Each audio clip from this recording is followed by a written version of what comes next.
Good afternoon and welcome to our live coverage of the NASA SpaceX Crew 9 mission as it returns to Earth. Dragon Freedom departed the International Space Station at 1:05 a.m. Eastern. That was 10:05 p.m. Pacific time on March 17th for those of us here in California.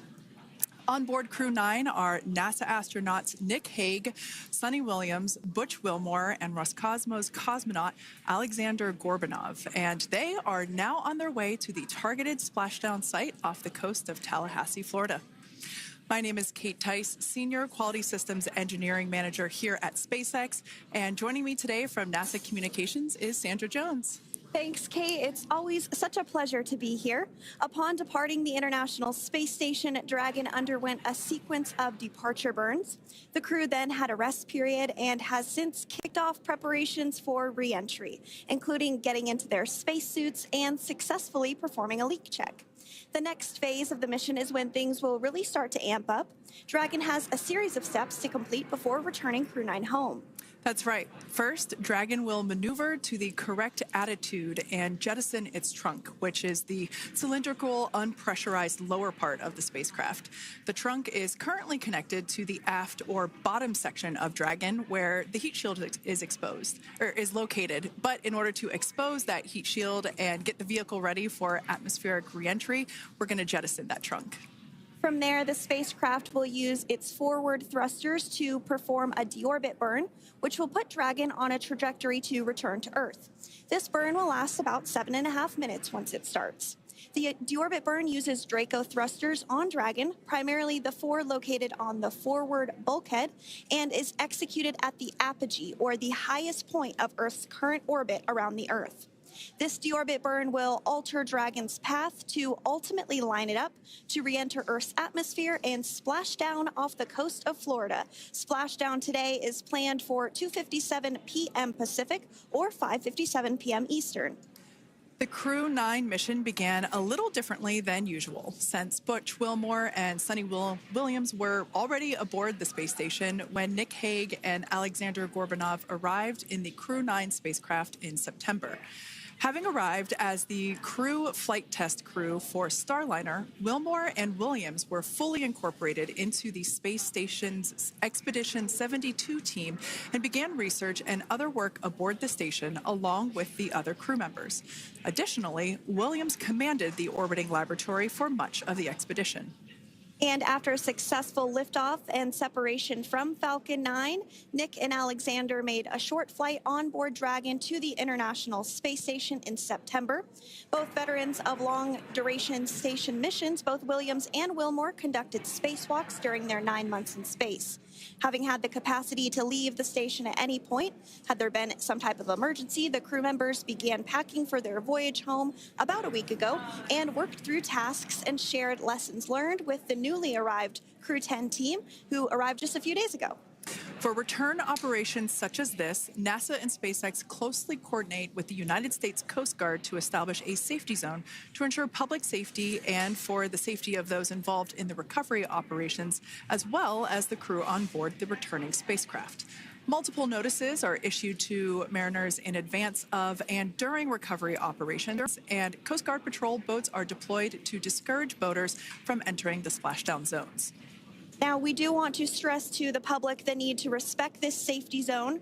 Recovering a spacecraft from the water is a hazardous task, and any other boats interfering increases risk to the astronauts in Dragon, the teams working to recover them from the water, and the safety of those that come too close. So for the safety of the crew and your safety, we recommend you sit back and watch as we'll be bringing you the best possible views of our astronauts' homecoming. And they will be the best views that you can get. So let's take a minute to meet our returning crew. U.S. Space Force Colonel Nick Hague is your Crew 9 commander. He was selected by NASA as an astronaut in 2013. This was his second spaceflight to the International Space Station and third launch overall. He spent 171 days in space with Crew 9 and has a career total of 374 days in space. During his mission, he completed a spacewalk with astronaut Suni Williams. That was his fourth spacewalk, earning him a career total of 25 hours, 56 minutes of spacewalking time. Before Crew 9, Hague previously served as a crew member of Expedition 59 and 60 back in 2019. He flew with Aleksandr Gorbunov and NASA's Christina Cook. So this is his second time sharing the space station with Gorbunov.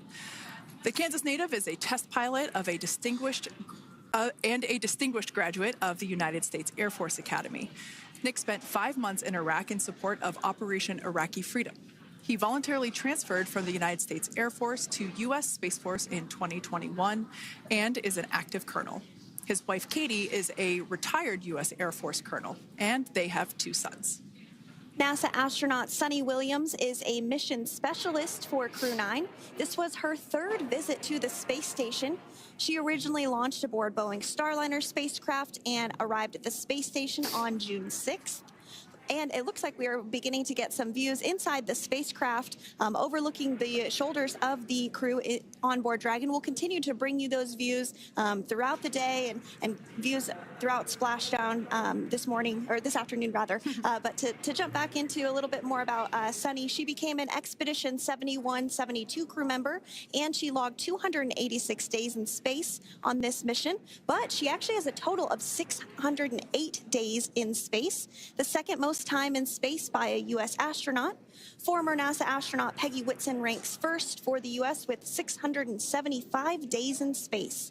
She conducted 2 spacewalks and has completed 9 over the course of her career for a total of 62 hours and 6 minutes of spacewalking time. She ranks 4th on the list of cumulative time spacewalking by a female astronaut. And she has flown on 4 different spacecraft types, including the Space Shuttle, Soyuz, Starliner, and now Dragon. Previously, she served on Expedition 14 and 15 in 2006 and 2007, and again with Expedition 32 and 33 in 2012. She's a retired U.S. Navy captain and is a proud graduate of the U.S. Naval Academy. NASA astronaut Butch Wilmore is also serving as a mission specialist today. This is his 3rd spaceflight and, just like Suni, logged 286 days in space.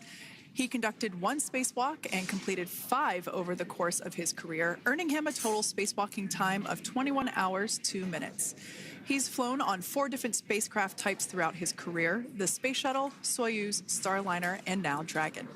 Previously, the Mount Juliet, Tennessee native served on STS-129 in 2009 and Expedition 41 and 42 from 2014 to 2015. Wilmore is also a retired captain in the U.S. Navy. And Aleksandr Gorbunov is a 3rd mission specialist serving on today's mission. Crew 9 was his very first spaceflight to the space station, earning him a total of 171 days in space over the course of his career. Gorbunov, along with Nick Hague, saw the arrival of 4 visiting vehicles and saw the departure of 4 as well. The duo orbited the Earth more than 2,700 times during their mission. Before his cosmonaut selection in 2018, Gorbunov worked as an engineer for a rocket space corporation and helped support cargo spacecraft launches from the Baikonur Cosmodrome in Kazakhstan. To prepare for upcoming events, Dragon is currently doing a couple of things autonomously. First, it's isolating the thermal control system fluid loops from the radiator. This system is what will help keep the internal temperature of Dragon very comfortable for Nick, Suni, Butch, and Aleksandr during the re-entry phase.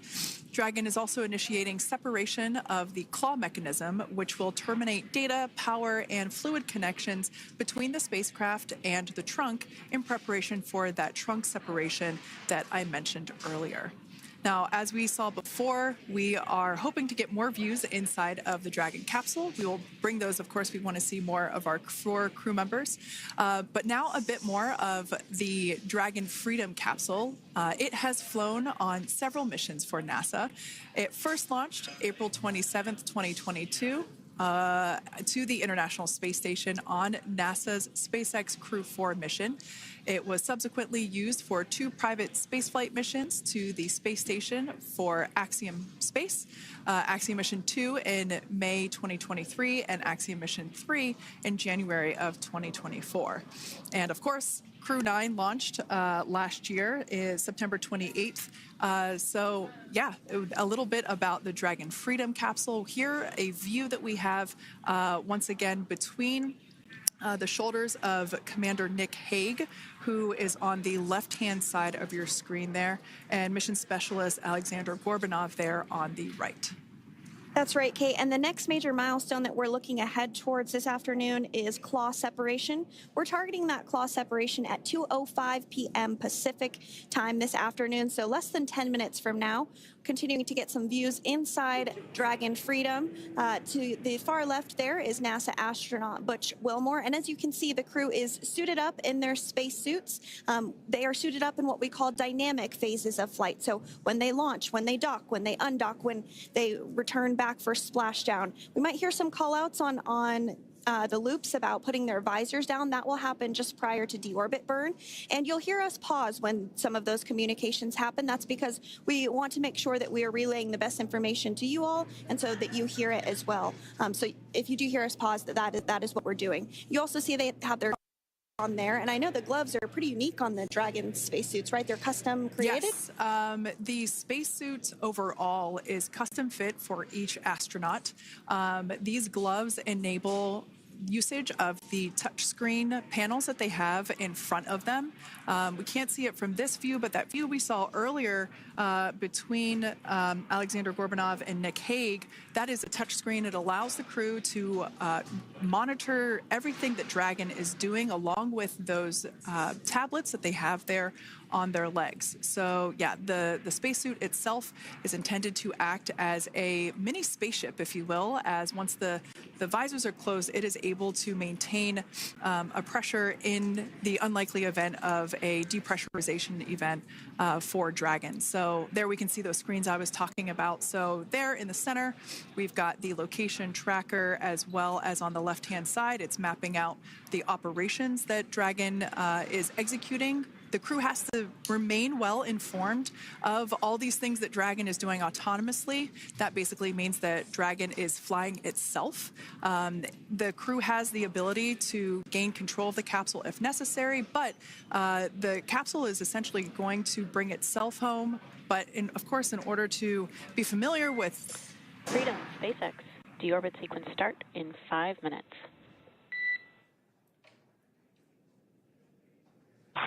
Freedom Cups. And so we did hear that call out for the deorbit sequence start to begin here in 5 minutes. That call from the ground came from the core, or Crew Operations Resource Engineer here in Hawthorne, Mission Control just behind us. And that went up to Commander Nick Hague. He's going to be doing the majority of the communications during the flight downhill today through Splashdown, and they'll be communicating with the core all along the way. Now, we did mention that they are flying on Crew Dragon Freedom. The naming of spacecraft has gone all the way back to the very beginning of this human spaceflight program. This is a nod to Alan Shepard naming his spacecraft Freedom 7 during the Mercury program. And so the crew that first flew up on Freedom a few years ago had the opportunity to name this Dragon, and they named it Freedom. That was Crew 4 that was the first flyers on this spacecraft. It's also flown for Axiom Mission 2 and 3, and then, of course, today for Crew 9 as well. Yeah, actually, fun fact about this particular capsule, of those 4 missions that Sandra just mentioned, we have seen daytime splashdowns for 2 of those. Today will mark the third daytime splashdown. So there's something lucky about this particular capsule that gets daytime splashdowns. Nighttime is great because we can see even more clearly the capsule streaking through, but I personally love the daylight views because we really get even better views of the recovery team operations during that phase of the mission. Yes, absolutely. And if you follow along with our missions, you'll know that sometimes weather is a watch item when it comes to undocking and splashdown. We do splashdown in the water, so we want to ensure that parameters like wave heights and wind speeds and precipitation, lightning, all of that is looking good for the crew and the safety of those recovery personnel. And today the weather is just pristine. We got off of space station on the very first attempt. So I'm joking around and saying that it was because it was St. Patrick's Day and we got really lucky with the weather. I wouldn't disagree with that. Speaking of weather, we will be hearing from core probably around 2:20-ish. Typically, before we enter the period of loss of signal, or LOS, we will hear an entry briefing from the core, the crew operations resource engineer, and they will deliver important information like updated anticipated splashdown and loss of signal times to the crew, as well as the wave height and wind speed. So we'll be standing by to listen in on those. Like I said, that will happen shortly after. Typically after trunk separation. I can't quite remember if it's before or after deorbit burn. It must be before. But in any case, we'll be hearing all of that coming from core. In fact, that individual is seated there in the room on your screen. That is SpaceX Mission Control in Hawthorne, California. That room is located just over our shoulders, and that is where Dragon operators are standing by on console, monitoring the progress of Dragon as it continues its way home. It's been, at the point of splashdown, it'll be about 17 hours since Dragon undocked from the International Space Station. The team there in mission control, there are multiple teams, in fact, and they cycle through shifts to ensure that everybody gets the required rest and sleep periods, just like the astronauts on board. That crew operations and resource engineer is seated there in the room, and that, like Sandra said, is the primary voice that we'll be hearing communicate from the SpaceX team to the crew on board. That's right. And so it looks like we're about 3 minutes or so from the claw separation portion of today's flight. The claw is a portion on the spacecraft that holds the trunk to Dragon. Following claw separation, we're going to jettison or remove that trunk because it's no longer needed. The trunk has solar arrays on it that provides power to the Dragon spacecraft. But now that we're beginning the reentry process, we need to go ahead and jettison that trunk and able to expose the heat shield, which is really going to do the heavy lifting as Crew 9 re-enters the Earth's atmosphere. They come in at 17,500 miles per hour, so they really need to ensure that that heat shield absorbs that heat, and there's... Deorbit sequence start.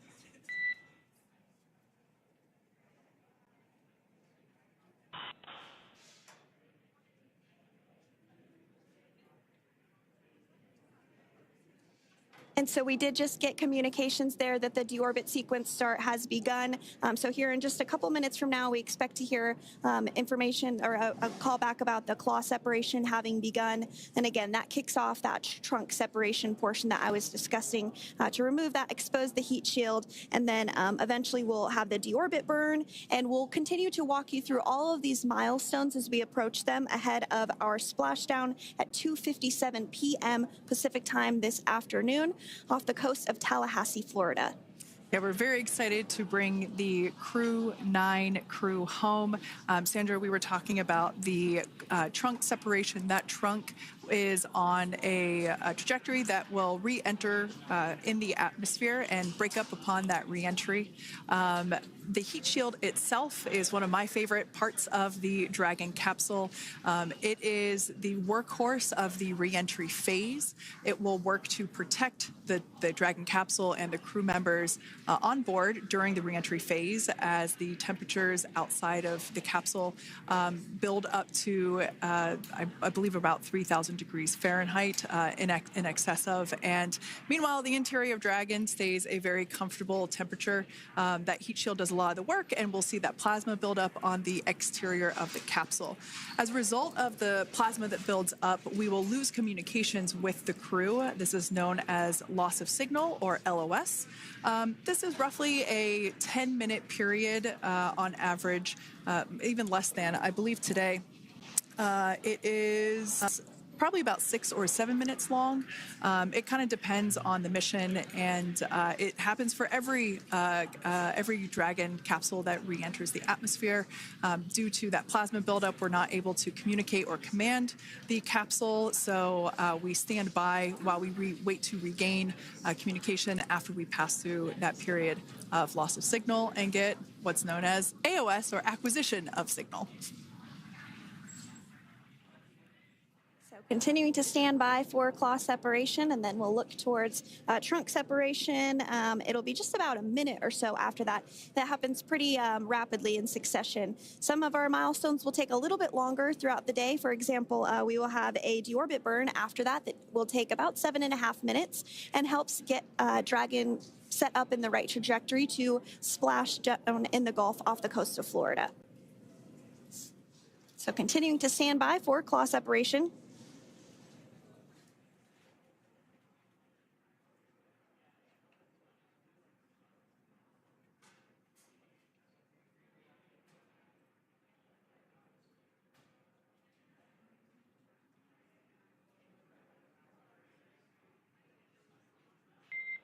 Nominal trunk jettison.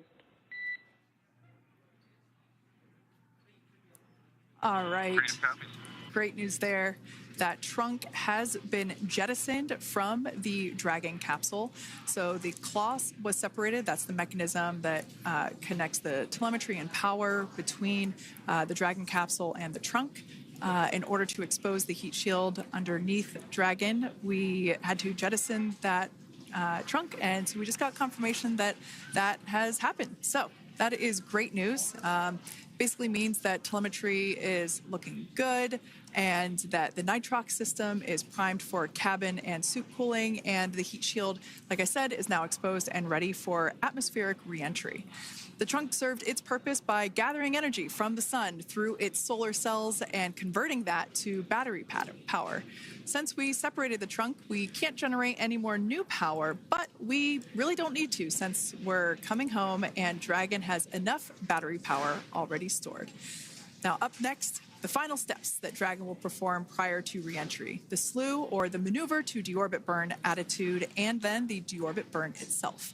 This deorbit burn is the last time that the forward Dracos, which are the 4 thrusters located on top of the spacecraft under the nose cone, it's the last time that they will ignite.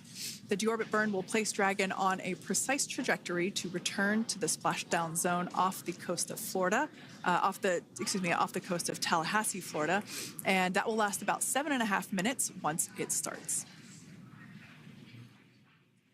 And so deorbit burn is targeted for 2:11 p.m. Central Time, so about 2 minutes from now. As we mentioned, it's going to last about 7.5 minutes, again, helping to get Dragon into the precise trajectory to ensure that splashdown occurs in the area that was calculated and where the recovery team is already in place, ready to support splashdown operations today. The recovery vessel Megan is the ship that is going to be utilized today, and we also have what is called fast boats that go out first to check the spacecraft and make sure everything is looking good before the recovery vessel Megan approaches. So that whole recovery process takes about an hour, I would say, from the time the crew splashes down to the time they're on the boat and the crew gets out of the capsule. And we'll continue to bring you live coverage through every step of the way today as Crew 9 returns home. Indeed. Now, let's take a little bit of a closer look at Dragon. One of the great things about being close to the space station is that we can use space station cameras to look at Dragon. But now that Dragon is on its way home, we don't have those external cameras. So here's an animation of what the capsule looks like. We've got the pressurized section, the capsule on the top, and the trunk, or the unpressurized section, on the bottom. That's where those solar panels that we manufacture in-house are located, soaking up the energy from the sun and turning it into power for the capsule. At the very top of the capsule is the nose cone. That is where the Dracos, the forward Dracos, are located. That nose cone is currently open, not closed like we saw in that animation. Once we get through the final maneuverings for the re-entry phase, we will close the nose cone capsule just before Dragon begins its atmospheric entry to protect that forward hatch there located along with those forward Dracos. So go ahead. Oh, that's right. I was going to mention that the nose cone does open shortly after launch, and it remains open the entire time that Dragon is docked to the International Space Station. So as an example for this particular spacecraft, Freedom, since September when it docked to the International Space Station, remains open that entire time, and here shortly it will close for the very first time since September. So quick recap of what Dragon has done in recent history here. We basically began preparations for re-entry known as the Deorbit sequence. So Dragon released the trunk. As we said before, we separated the claw, we released the trunk. It next will slew to the deorbit burn attitude. Slew basically meaning maneuver, so it will position itself correctly to execute that deorbit burn. We want the heat shield side to be facing forward, or first, if you will. We want that to be the leading edge of the Dragon capsule, as that heat shield is meant to basically be an ablative material for the heat that it will incur. Once we complete that deorbit burn attitude slew, we will initiate the deorbit burn itself. That will last for several minutes, expecting that to be to start here any moment now, actually, and then it will go until about 2:18 p.m. Pacific time or 5:18 p.m. Eastern time. And I did hear confirmation that deorbit burn is underway. As we mentioned, it's about a 7.5-minute burn. So within the last 10 minutes, Dragon has jettisoned its trunk and initiated the deorbit burn just seconds ago. As mentioned earlier, for those operations, NASA and SpaceX closely coordinate with the United States Coast Guard to establish a safety zone to ensure public safety and for the safety of those involved in the recovery operations, as well as the crew on board the returning spacecraft. Multiple notices are issued to the mariners in advance of and during recovery operations, and Coast Guard patrol boats are deployed to discourage boaters from entering the splashdown zones. So we do want to stress to the public the need to respect this safety zone. Recovering a spacecraft from the water is a hazardous operation, and any other boats interfering increases the risk to not only the astronauts in Dragon, but the teams working to recover them from the water and the safety of those that may come too close. So for the safety of the crew, which you see there on your screen, your safety, we recommend you sit back and watch as we'll continue to bring you the best possible views of our astronauts' homecoming. Yeah, as I mentioned earlier, this deorbit burn is the last time that we will utilize our 4 forward Draco thrusters. Forward basically meaning at the top of the Dragon capsule. Dragon Freedom has not yet entered the Earth's atmosphere. This deorbit burn is what will line the vehicle up and put it on its final trajectory to the landing site right off the coast of Tallahassee, Florida. So basically, it is the last burn that the Dragon spacecraft executes and is what really locks it in for that precise landing. As you can see on your screen right now, Nick, Suni, Butch, and Aleksandr are using their screens to keep tabs on the burn duration, the Draco firings, and trajectory details such as entry angle, spacecraft perigee, and how much distance remains until deorbit burn termination. As I mentioned earlier, Dragon is flying itself. So all the crew has to do is stay strapped into their seats and keep tabs on things. Although I must say, if I had one of those window seats, it would be pretty difficult to restrain myself. Now, with Nick, Suni, Butch, and Aleksandr ready to deorbit and splash down back on Earth, they will be heading to one of 8 targeted sites supported by SpaceX and NASA. All of these sites are located off the coast of Florida, either in the Gulf of America or the Atlantic Ocean. Spreading the supported sites across multiple locations helps maximize the return opportunities for this mission and future crews, lowering the chance that we'll have to wave off due to bad weather. For those of you following along, you'll know that today's splashdown marks our final Dragon recovery on the East Coast.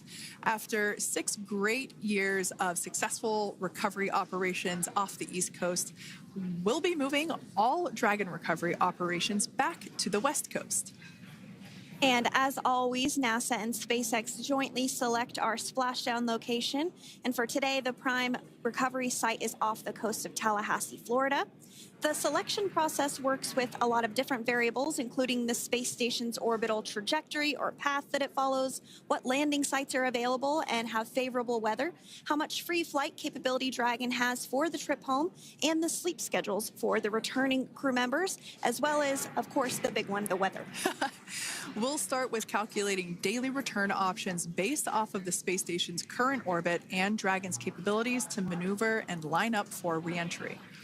The time from undock to landing at the primary site can vary from less than 6 hours to more than 39.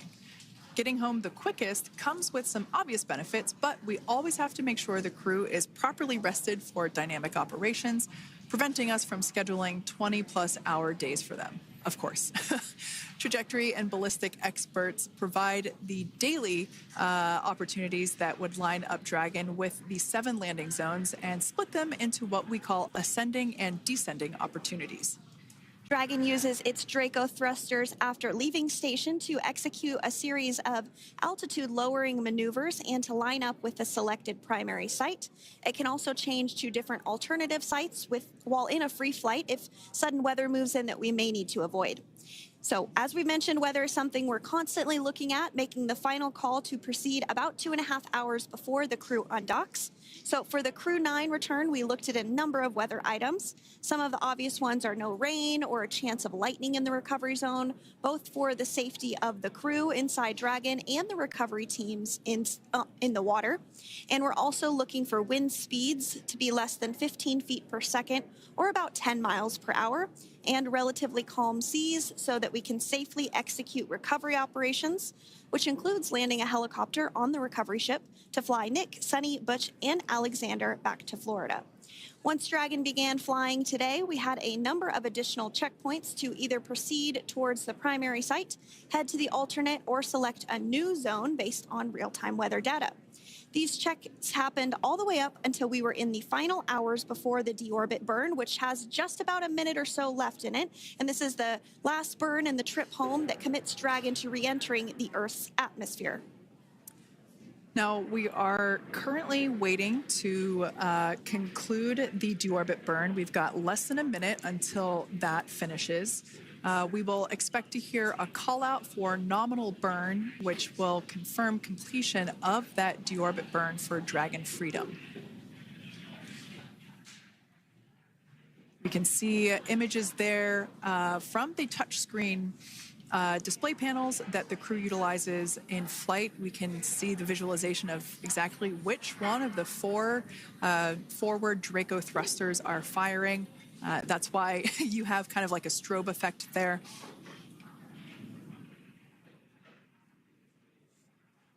And if you're just joining us, you are looking at live views of the Dragon Freedom. On your left is Commander of Crew 9, Nick Hague. To his right is Roscosmos cosmonaut Aleksandr Gorbunov, and also in Gorbunov, excuse me, that is Aleksandr Gorbunov.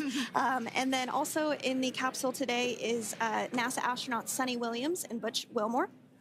We are awaiting confirmation that their deorbit burn is complete, which is the last burn that's going to help set them up on a trajectory to Splashdown off the coast of Florida. Deorbit burn complete. Performance nominal. Nose cone closure initiated. Freedom copies. All right, excellent news there. We heard the words we were looking for, nominal burn. So that means that that deorbit burn was successful and nominal, meaning as expected. And we're now beginning to close the nose cone in preparation for atmospheric reentry. So in the background, Dragon is currently inhibiting those forward bulkhead Draco thrusters that we just used to complete the deorbit burn, ensuring it's safe to latch the nose cone shut for reentry. Also, the vehicle has initiated the nitrox suit purge, which will help keep Nick, Suni, Butch, and Aleksandr cool and comfortable during reentry, which is coming up in about 20 minutes from now. At this point, the nose cone is closing and protecting the forward hatch for reentry, and the crew are using their screens to continue to monitor the locking of the nose cone, which is done by a set of hooks. And as we mentioned earlier, that nose cone has remained open since September, so this is the first time it's closing in a few months. Yeah, that's absolutely right. Now, we will be expecting, as I mentioned before, an entry brief from SpaceX Core. Again, that's the crew operations resource engineer who is seated in that room that you see there on your screen. That entry brief will provide updated times for anticipated splashdown as well as the loss of signal or period of LOS. And that briefing will also give us information such as wind speed and wave height at the expected splashdown location. But all in all, everything has been great today. All events have been executed on time as expected, and we are looking forward to a splashdown of the Crew 9 crew at about 5:57 p.m. Eastern Time or 2:57 p.m. Pacific Time. Between now and then, things are going to start moving quite quickly. In fact, if anything, this will have seemed like the slower part of the reentry phase. We're going to go through, like I said, that period of loss of signal, or LOS. That period is a few minutes long where we are unable to communicate or command the capsule due to the plasma that builds up on the exterior of the capsule. That period, like I said, lasts for a couple minutes. You will start to hear SpaceX Core hail the Crew 9 crew a little bit earlier than expected, because we, in the past, have actually regained communications a couple minutes earlier than initially anticipated. So we'll go through that period of loss of signal, that entry period, that specifically when the Dragon spacecraft is re-entering through the atmosphere.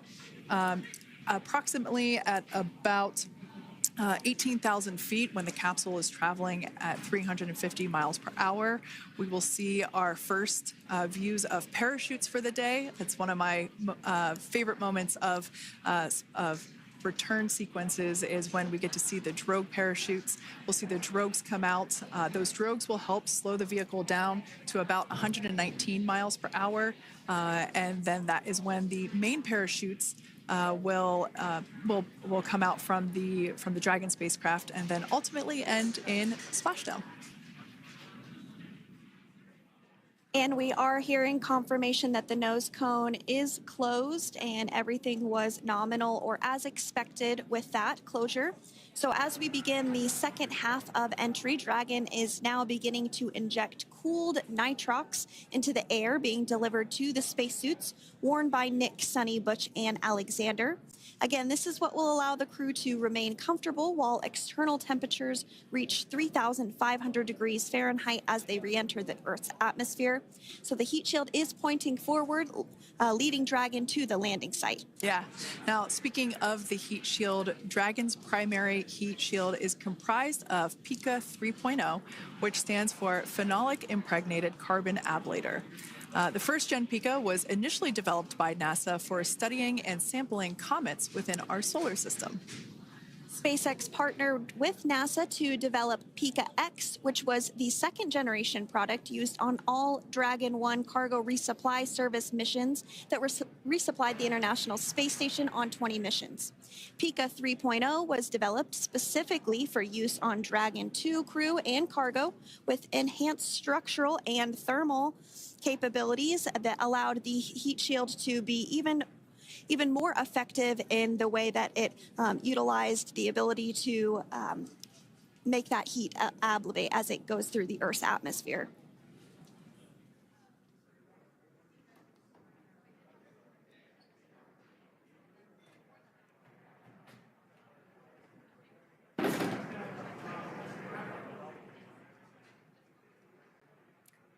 The remainder of Dragon is composed primarily of a SpaceX proprietary ablative material. It's another class of thermal protection which is lighter weight versus PICA and protects the underlying composite structure during reentry to ensure the structural capabilities are maintained. While Dragon will experience temperatures well over 3,000 degrees during peak reentry conditions, the characteristics of the thermal protection system, coupled with the environmental control and life support system in the pressurized interior, will ensure that Nick, Suni, Butch, and Aleksandr stay cool and comfortable during all phases of reentry through splashdown. Now, if you've just recently joined us, we hope to regain views of our crew members inside Dragon Freedom, but we don't have those available at the moment due to ground station coverage. So we will bring those back to you as soon as we can. Now, after Dragon Freedom has re-entered the Earth's atmosphere, a series of parachutes will deploy to slow the crew's descent. First will be the 2 drogue parachutes, followed by the 4 main parachutes, and those will guide Dragon to its first contact with Earth since it launched back in September. Dragon will automatically deploy these parachutes when different pressure and positioning sensors on the spacecraft detect that they're at the right speed and altitude.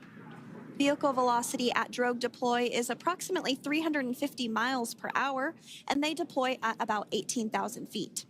Now, when the vehicle velocity at main deploy is approximately 119 miles per hour, and they deploy at about 6,500 feet.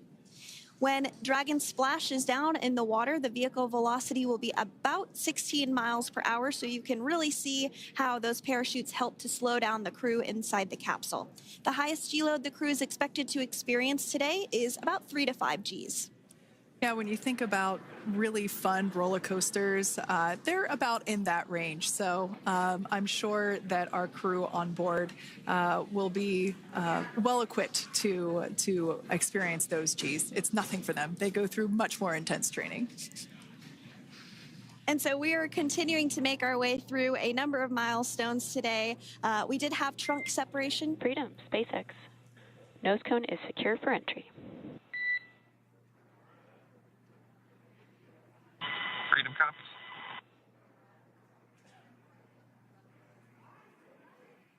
All right, great news there. That tells us that the final physical configuration change for Dragon is complete. We have closed that nose cone. This is the last physical change that Dragon undergoes prior to re-entering the Earth's atmosphere. It's important that that nose cone is completely closed because underneath it is not only where the 4 forward Draco thrusters are located, but it's also because that is where the forward hatch is located. That is the hatch that is utilized for the crew to ingress and egress from the station while it is docked on board. And since our capsules are flight proven and we reuse them on future space flights, we want to make sure that all of the integrity of that hardware remains intact. So that nose cone is successfully closed, and we're going to start moving pretty quickly here. As I mentioned before, we'll go through loss of signal. We'll get that signal back several minutes later, and then we'll see the parachute action. Yep, and then that's all ahead of Splashdown off the coast of Florida. We're targeting Tallahassee as our splashdown zone today at 2:57 p.m. Pacific time this afternoon. Now, you did mention the call to the crew. They'll do some additional calculations following that burn and potentially let us know if that splashdown time has changed at all. But right now, we are continuing to target 2:57 p.m. And you can see there on your screen a path of where Dragon will be re-entering today. So if you are in the southern tip of Mexico, you might have the opportunity to see Dragon. Because it's a daytime splashdown, you probably won't have too great of views, but potentially you'll have the opportunity to get a glimpse of it there. Once again, Dragon operators, they're monitoring the progress of Dragon through this re-entry phase. That is SpaceX Mission Control, located here in Hawthorne, California. That is also where the crew operations and resource engineer is seated. That person is the voice that we have heard multiple times and will continue to hear as the primary point of contact to the crew on board Dragon Freedom. We will also hear the voice of Commander Nick Hague. Basically, after we hear the Corps communicate something, we will hear Nick Hague indicate that they copy, that they heard the message well, some sort of recognition that the message was received. And if you joined us yesterday for our coverage during the undocking, we were communicating through something that's called a big loop. We do that when we're in integrated operations with the International Freedom, SpaceX, for entry sequence. Report when ready to copy. Ready to copy. All right, I've got some updated times for you. Our COM blackout start time is 2144. Our COM blackout end time is 2151, and our splashdown time is the same per your displays, 2157.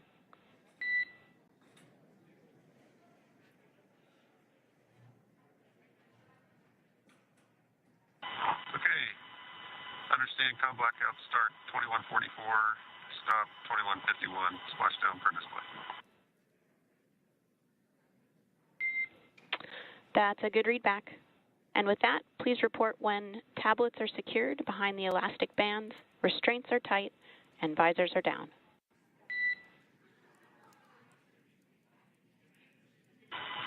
And copy, Wilco.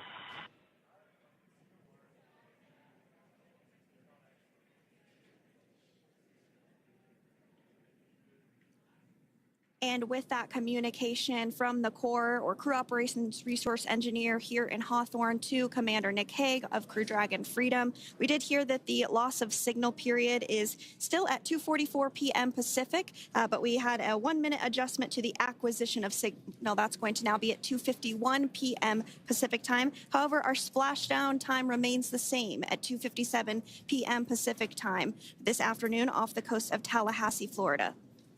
So all good news there as Dragon continues to make its way home with the Crew 9 crew. As we've mentioned before, we are splashing down on the Gulf Coast. We have ability to splash down on either side of Florida, but the location site just outside of Tallahassee, Florida is the site that was selected today due to best recovery conditions. And as Sandra mentioned before, weather is always a watch item, but everything is looking great for that particular recovery location. So I'm sure once we start getting views from the recovery vessel, I have a feeling it's going to be a pretty beautiful afternoon.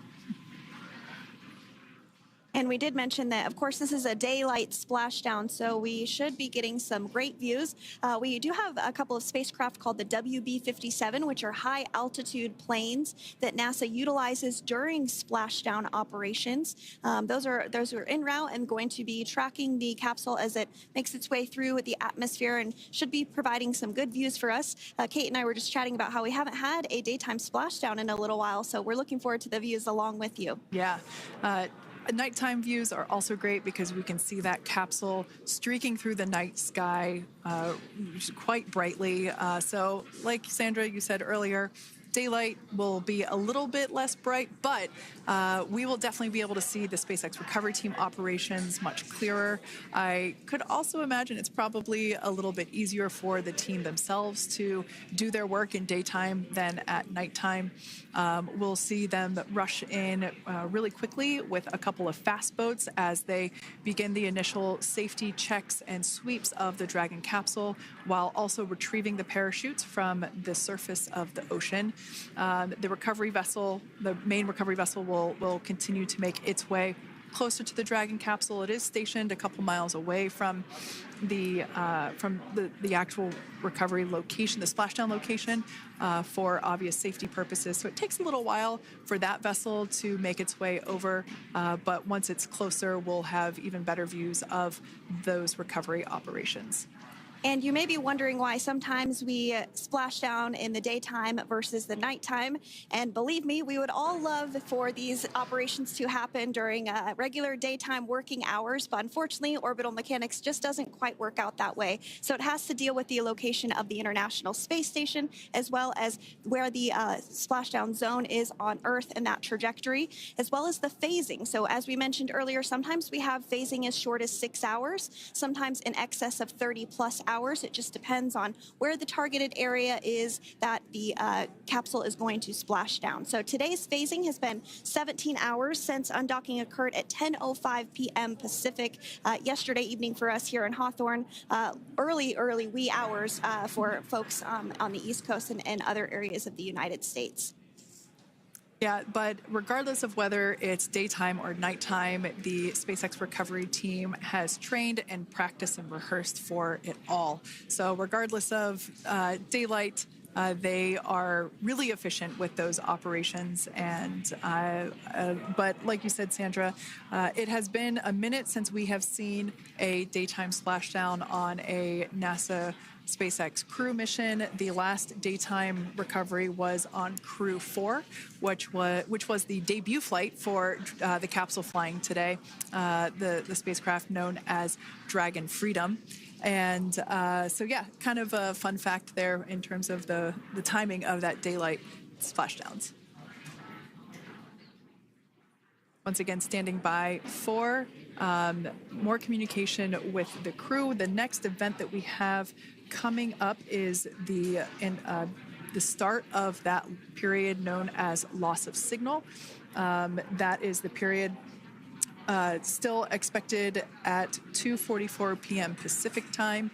This lasts for several minutes while the capsule is making its way through the Earth's atmosphere. The heat shield located at the bottom of the capsule really doing all the work at that point in time in terms of using the atmosphere to slow the capsule down from its orbital speeds of 17,500 miles per hour. Our tablets are secure, restraints are tightened, visors down. We are configured for entry. Freedom, I copied. Tablets are secured, restraints are tight, and visors down.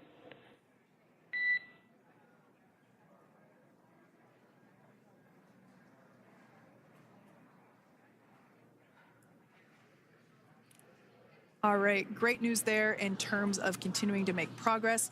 That back and forth communication we heard was just letting Core know that per their instructions, Crew 9 has now put away everything that was necessary in order to begin the re-entry, including those tablets that were located on their legs. Those are now stowed away. They've tightened that safety harness that we see there, and the visors are now down. So with all that being said, let's take a minute to meet our returning crew. U.S. Space Force Colonel Nick Hague is your Crew 9 commander. He was selected by NASA as an astronaut in 2013. This was his second spaceflight to the International Space Station and third launch overall. He spent 171 days in space with Crew 9 and has a career total of 374 days in space. During his mission, he completed a spacewalk with astronaut Suni Williams. That was his fourth spacewalk, earning him a career total of 25 hours, 56 minutes of spacewalking time. Before Crew 9, Hague previously served as a crew member of Expedition 59 and 60 back in 2019. He flew with Aleksandr Ovchinin and NASA's Christina Cook. So this is his second time sharing the space station with Ovchinin.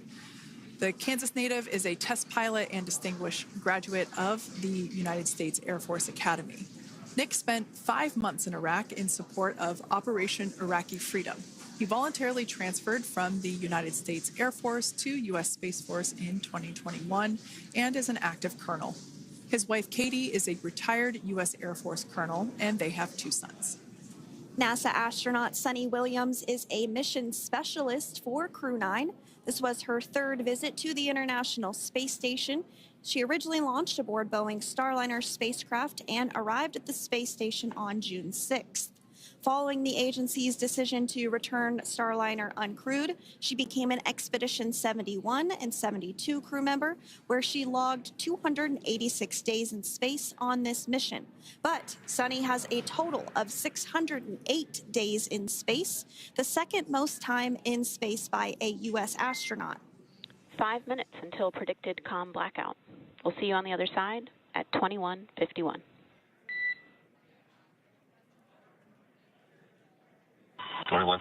Talk to you soon. And with that call out from the crew operations resource engineer to Commander Nick Hague, letting them know that everything is looking good ahead of the loss of signal period. We will see the crew on the other side of the loss of signal period at 2:51 p.m. Pacific time this afternoon. Continuing on about Suni Williams, who has a total of 608 days in space, the second most time in space by a U.S. astronaut. Former NASA astronaut Peggy Whitson actually ranks first for the U.S. with 675 days in space. Suni conducted 2 spacewalks and has completed 9 over the course of her career for a total of 62 hours, 6 minutes of spacewalking time.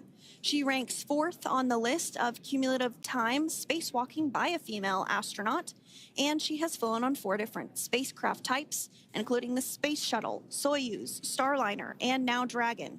Previously, she served on Expedition 14 and 15 in 2006 and 2007, and again with Expedition 32 and 33 in 2012. She's a retired U.S. Navy captain and is a proud graduate of the U.S. Naval Academy and was the first astronaut to run a marathon in space. Pretty awesome stuff. Now, NASA astronaut Butch Wilmore is also serving as a mission specialist today. This is his third spaceflight and, just like Suni, logged 286 days in space. He conducted one spacewalk and completed 5 over the course of his career, earning him a total spacewalking time of 21 hours and 2 minutes. He's flown on 4 different spacecraft types throughout his career: the Space Shuttle, Soyuz, Starliner, and now Dragon. Previously, the Mount Juliet, Tennessee native served on STS-129 in 2009 and Expedition 41 and 42 from 2014 to 2015. Wilmore is also a retired captain in the U.S. Navy. Next up is Aleksandr Gorbunov, who is the third mission specialist serving on today's mission. Crew 9 was his first space flight to the space station, earning him a total of 171 days in space over the course of his career. Gorbunov, along with Nick Hague, saw the arrival of 4 visiting vehicles and saw the departure of 4 as well. The duo orbited the Earth more than 2,700 times since September. Before his cosmonaut selection in 2018, Gorbunov worked as an engineer for a rocket space corporation and helped support cargo spacecraft launches from the Baikonur Cosmodrome in Kazakhstan.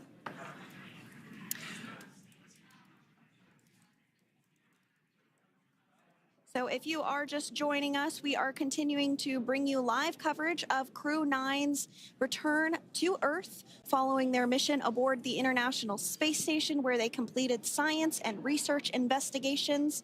We are targeting splashdown off the coast of Florida at 2:57 p.m. Pacific time. The next major milestone that we'll look ahead towards is what we call loss of signal, or LOS, when we won't have communications with the crew because they will be re-entering the Earth's atmosphere. And during this process, there is plasma that builds up around that heat shield, so we are not able to communicate with the crew, but we are anticipating to regain communications with the crew at a short time from now at 2:51 p.m. Pacific time today. As we said before, everything continues to look good for the return of the Crew 9 team. We are about to go into that period of loss of signal. Once we get views of the crew inside the capsule, once again, we will be sure to bring those to you. But that period of time is when plasma is building up on the exterior of the capsule, generating heat in excess of 3,500 degrees Fahrenheit. So we are unable to communicate or command the spacecraft at that time. And that includes, unfortunately, video feeds as well. So as soon as we get the views back inside Dragon, we will bring those to you. But until then, we are going to stand by and continue to monitor the progress of Dragon. Like Sandra just said, we are anticipating the blackout period to begin at 2:51 p.m. Pacific time, 5:51 p.m. Eastern time. This will last for several minutes. It's not super exact, even though we are predicting acquisition of signal, or AOS, to come back at 5:51 p.m. Eastern time. In the past, we have regained communication sometimes a little bit earlier than that, so we'll probably start to hear Core begin to hail Crew Dragon a minute or two prior to that anticipated acquisition of signal. But right now, Nick, Suni, Butch, and Aleksandr are seated in their seats inside Dragon Freedom. Their visors are down, and they have put away or stored the tablets they had located on their upper leg to monitor Dragon's progress. Now they will be utilizing the touchscreen displays, where the current operation and future operations will be displayed as they are able to monitor Dragon's progress continually. As I said before, Dragon is autonomous, meaning it is flying itself. So the crew stands by and monitors, and those touchscreen displays are what will be allowing them to do so and prepare for events such as such as parachute deploy.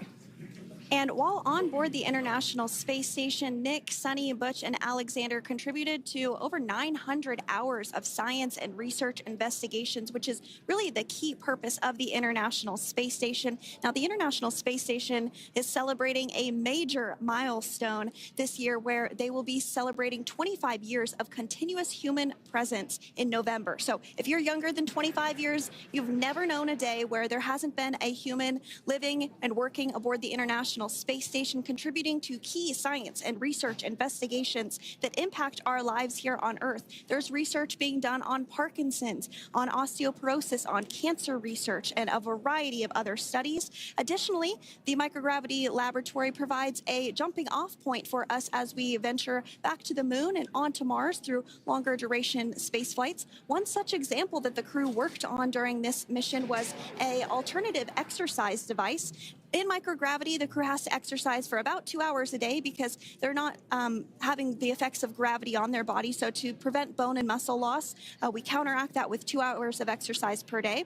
On board the International Space Station, they have 3 ways in which they can exercise. They have a bike, they have a treadmill, and they have a similar to a weightlifting machine that counteracts the microgravity environment. But a particular experiment that this crew tested out was a combination of all 3 of those in one smaller device, and this is really critical as we continue on to the moon, Mars, and beyond, because space is really important in spacecraft. So if we have something smaller that the crew might be able to utilize, that can potentially help us venture out even further into the solar system. So science is really the name of the game when it comes to the International Space Station. Some of the other science highlights that took place during this increment that are particularly interesting to me was we had the first wooden satellite that was deployed. This is a study to see if other materials might be more resourceful or renewable in space. So I'm really excited to see the results of that one as well. Additionally, we had a couple of spacewalks that took place to not only provide maintenance to the International Space Station, but also where we swabbed the outside of the space station near vents to see if any microbes that we all have microbes on us, to see if any of those could survive in the harsh environment of space, which again is very important for us to know and understand as we continue to the moon, Mars, and beyond. Very exciting stuff. Now, at this point, we have now entered the communications blackout period for the Dragon spacecraft. This lasts approximately 7 minutes due to plasma formation around the spacecraft itself. During this time, no vehicle telemetry is received by mission control or the recovery team, and no external commanding of the vehicle or voice communication is possible. But as a reminder, Dragon is designed to fly itself. During re-entry, the vehicle will be slowing down from orbital velocity, which is approximately 17,500 miles per hour. The top temperature that Dragon will experience upon re-entry is 3,500 degrees Fahrenheit. This blackout period, as I said before, we expect it to last about 7 minutes today, concluding at 5:51 p.m. Eastern Time or 2:51 p.m. Pacific Time. We right there have our first view of Dragon Freedom coming home to Earth. And that view is from the WB-57, which is one of NASA's high-altitude planes that is tracking. Now, because of the way that this camera is configured, it does look like it is dark, but it is indeed daytime, and you're beginning to see that plasma trail as Dragon re-enters the Earth's atmosphere. All of that is expected. We are anticipating an acquisition of signal around 2:51 p.m. Pacific Time, so just minutes from now, and you may hear the core begin to hail out or call Dragon for communications and see if we can potentially get communications with them a little bit earlier. Following this, we'll have 2 events in rapid succession. We'll have the drogue parachutes deploy at 2:53 p.m. Pacific, followed by the mains just 1 minute later at 2:54 p.m. Pacific Time, ahead of a splashdown at 2:57 p.m. Pacific Time off the coast of Tallahassee, Florida.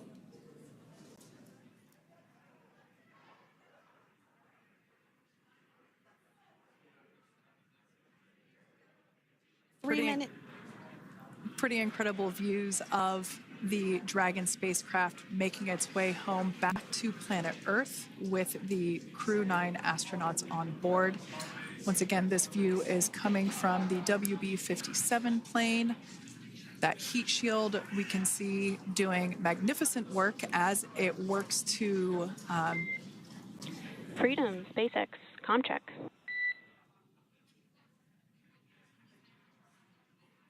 All right, we're going to start hearing the SpaceX Crew Operations Resource Engineer. SpaceX Freedom is with you. 4.16. Enjoying the ride. Copy that, Freedom. Great news there from Commander Nick Hague reporting back. We see a healthy flight computer. Expect automated chute deployment. Freedom copies. Like we said before, things moving very quickly as Dragon Freedom makes its way home. Next event coming up will be deployment of the drogue parachutes. This occurs around 18,000 feet. GPS has converged. Expect nominal altitude for drogue chute deployment.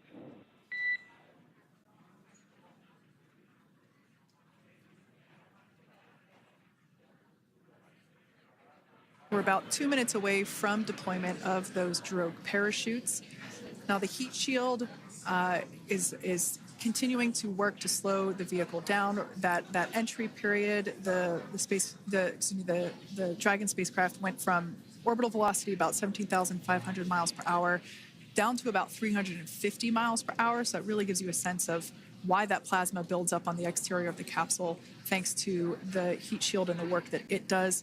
Those drogue parachutes will slow it down from 350 to about 119 miles per hour. We can see 15 kilometers. Brace for drogue window. We can see seat rotation happening inside the capsule. Great to get those first views of our crew members. Once again, the capsules are going about 350 miles per hour when the drogues are deployed. Those drogue parachutes that we manufacture here in-house are going to slow the spacecraft down to 119 miles per hour. And that is when we will see the main parachutes deploy, and that occurs about 6,000 feet above the ocean's surface. And we are expecting drogue deployment at 2:53 p.m. Pacific, so we should see it any second now. And there you are getting a great view of Crew 9 inside Dragon Freedom as it returns back to Earth. We are awaiting the drogue deploys. This view coming from the WB-57 high-altitude plane. And there you see it on your screen, drogue deployment. Drogue descent rate nominal. You can hear the crowd here. Visual on 2 healthy drogues.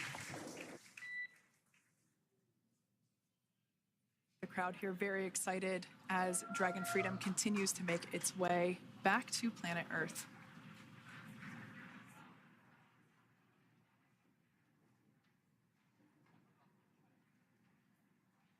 Next up, we'll stand by for the main deployment of the parachutes.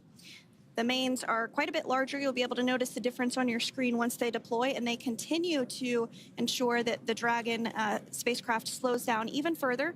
As we mentioned, Freedom will be traveling 16 miles per hour when it splashes down off the coast of Tallahassee, Florida, here at 2:57 p.m. Pacific time this afternoon. And there we go.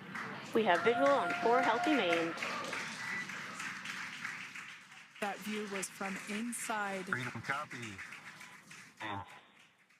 That view was from inside one of the buckets where the parachutes are located. So we see a great view there of the reefing on those parachutes. And as those main parachutes begin to inflate fully, 4 beautiful, healthy mains.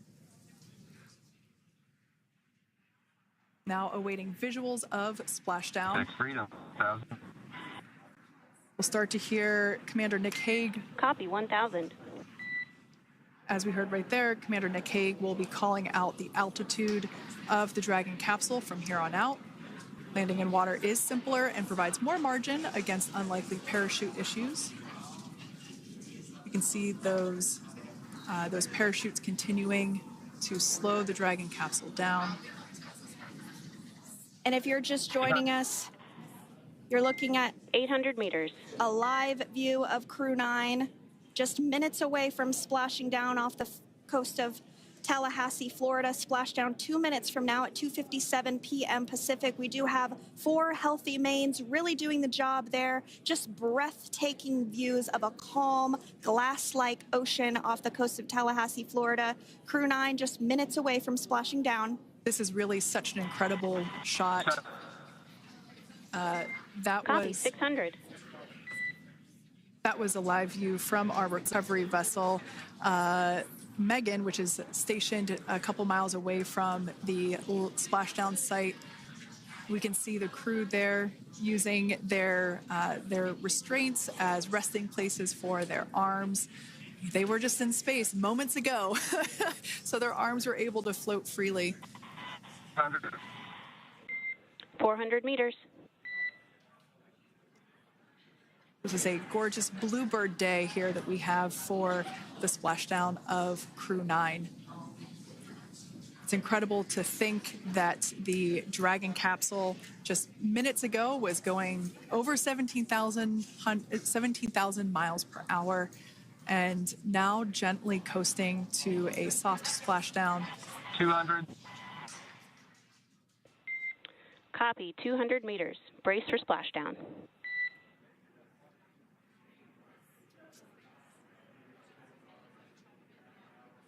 As you can see there on your screen, continuing to monitor progress of the Dragon spacecraft.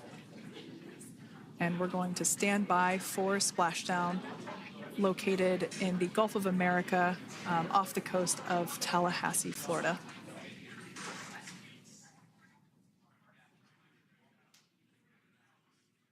And splashdown. Crew 9 back on Earth.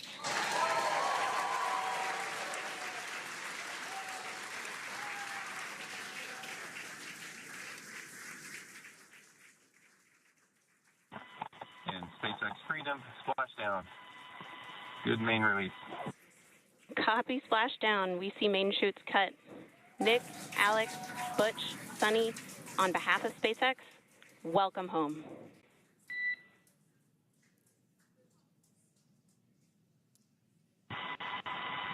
It is an amazing, what a ride. I see a capsule full of grins ear to ear.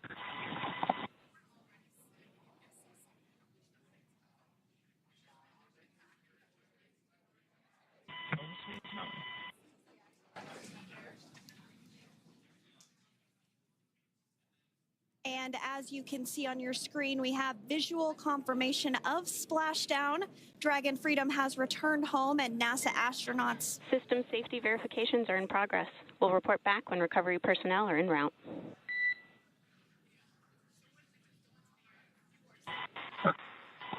Understand. And, we're in section 2, 4.800 landing response. And looking for your word on if it is necessary.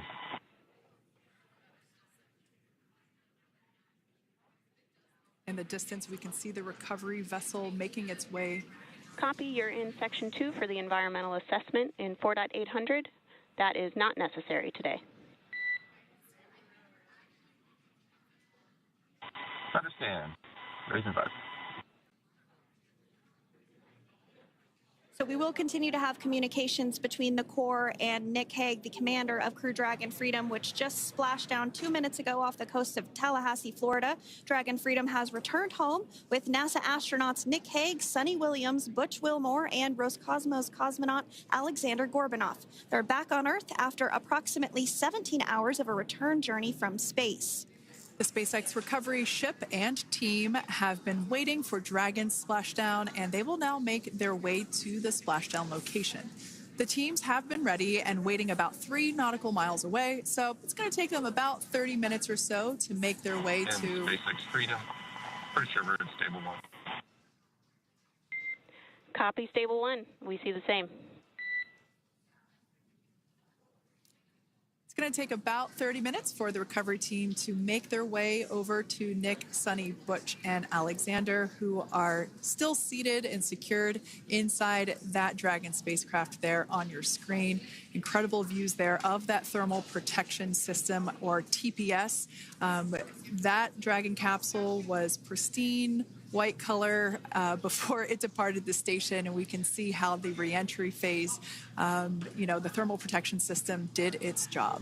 Now, if you're wondering what that hole, that like bucket area is, that is underneath the side hatch. That is where the main parachutes were stored. So when we saw the Dragon capsule docked at station, it looked very different. The panel that protects and covers the main parachutes, that was still intact, as well as the panels that enclose where the drogue parachutes are located. We can see those fast boats. SpaceX is go for recovery personnel to approach. Expect personnel alongside in the next few minutes. Freedom copies. We can see those fast boats. We weren't kidding when we said they were fast. While it does take about 30 minutes for the main recovery vessel to make its way over to the capsule, these fast boats will be doing a couple of things simultaneously. A couple of them are going to be working to retrieve the parachutes that you see in the background there of this drone shot. Those parachutes will be retrieved from the ocean surface. We want to make sure we are able to pull those out. The recovery vessel there closest to the spacecraft is going to be performing some safety checks. We can see there they're using an instrument that is basically working to detect if there are any hypergolic vapors or fumes that are still residing in and or around the Draco thruster nozzles or outlets.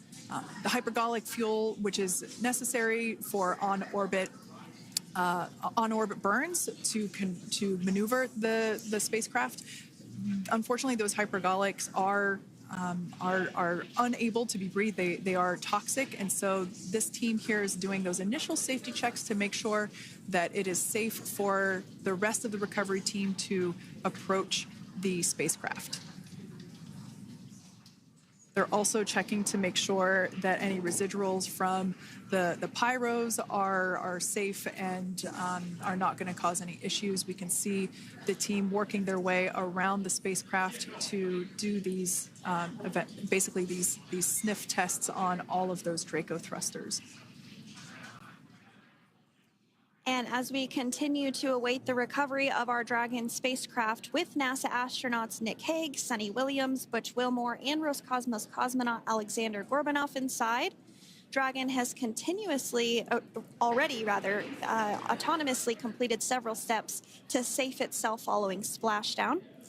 We are continuing to see Dragon in what is known as stable 1 configuration. That's kind of the ideal configuration following splashdown. It's upright, and the Dragon capsule's in the right configuration for it to be hoisted into the recovery vessel Megan, which you do see a little ways off in your screen approaching. Dragon will continue to remain live on air with you through that recovery process, all the way through the point where the crew is extracted from the Dragon spacecraft. Now, if you are just joining us, the mission has gone smoothly so far. Dragon successfully splashed down off the coast of Tallahassee, Florida at 2:57 p.m. Pacific, 5:57 p.m. Eastern Time this afternoon. Approximately 17 hours prior to splashdown, Dragon autonomously undocked from the International Space Station, completed a series of departure burns, jettisoned its trunk section, and performed its final burn, the deorbit burn. This placed the Dragon spacecraft on a trajectory toward Tallahassee, Florida. Dragon successfully re-entered the Earth's atmosphere, followed by deployment of its parachutes to slow the spacecraft down to a gentle splashdown. We're now going to follow the Freedom. Hypergol sweeps and unfired ordnance checks are nominal. Rigging is in progress. Approximately 25 minutes until capsule lift. Stand by for PMC with SpaceX flight surgeon.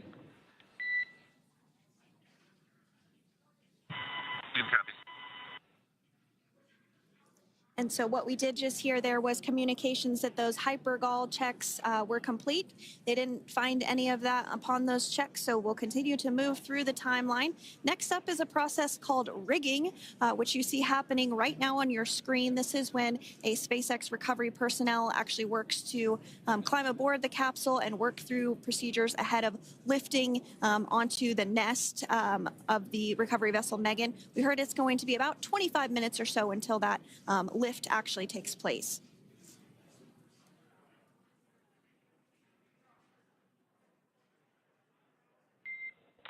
Okay, Freedom, the next call will be from the SpaceX flight surgeon on Dragon to Ground Private. Understand. Thank you. Callouts there indicating that the crew will have the opportunity to do a quick check-in with the SpaceX flight surgeon. This is standard procedure for every Dragon spacecraft when it returns to Earth. It's just an initial check-in, make sure everybody is doing okay. They will also have another check-in with the flight surgeon once they are on board that recovery vessel that you see there in the background. We can now see that SpaceX recovery team member they're on top of the Dragon spacecraft. They are going to be working to install plugs in the Draco thrusters to ensure that none of those, and to ensure that no more hypergolic fumes or vapors come out from the spacecraft. They'll also place harnessing around the spacecraft that are required in order to lift it out of the water. Go ahead, Sandra. Continuing to get some views of the recovery personnel, both the main recovery vessel Megan, as well as some of those fast boats that we've discussed previously. It looks like just a beautiful day there out off the coast of Tallahassee, Florida. Weather was pristine. We were able to get undocked from the International Space Station as expected at 10:05 p.m. Pacific time yesterday evening, and Crew Dragon has since completed steps ahead of its splashdown at 2:57 p.m. Pacific, and we're now stepping through procedures to get Dragon hoisted up onto the Megan recovery vessel and get the crew extracted out of the spacecraft. And you did see some of the parachutes that were near the spacecraft. Upon detection of landing, Dragon automatically releases those main parachutes to prevent wind from pulling the spacecraft. Dragon then automatically safes any pyrotechnics that may still be present on the vehicle and may automatically perform additional minor system reconfigurations. The astronauts will remain seated and in their suits at this point, but the onboard air conditioning keeps things temperature controlled inside the spacecraft so the crew remains comfortable, and the communication systems. Freedom, SpaceX, comm check. SpaceX, this is Freedom. We have loud and clear. Copy that, Freedom. Have you loud and clear as well, and Dragon to Ground is no longer private. Understand, thank you. As we saw there on the screen, we have a couple of fast boats in the recovery fleet that have quickly moved into the splashdown location. They are being followed by one of the main recovery vessels, which will move into position upwind of the spacecraft. The two fast boats have very specific roles. Excuse me. The first approach is focused on immediate safety inspection, as we saw. They do this for spacecraft integrity and checking for any presence of those hypergolic propellant vapors. And this ensures that it is safe for the recovery vessel to approach Dragon. Once Dragon is cleared for full approach, as we heard is the case today, the team begins rigging the spacecraft for water recovery by the recovery ship. The second fast boat is responsible for parachute recovery and also serves as a redundant boat to the first one that makes the initial approach to the Dragon spacecraft. As we saw a little bit earlier, we were also able to see one of the recovery team members get on a jet ski to help gather up the parachutes that were automatically detached from the Dragon spacecraft upon splashdown. And it will take a little over 10 minutes for the recovery crew to complete their safety checks.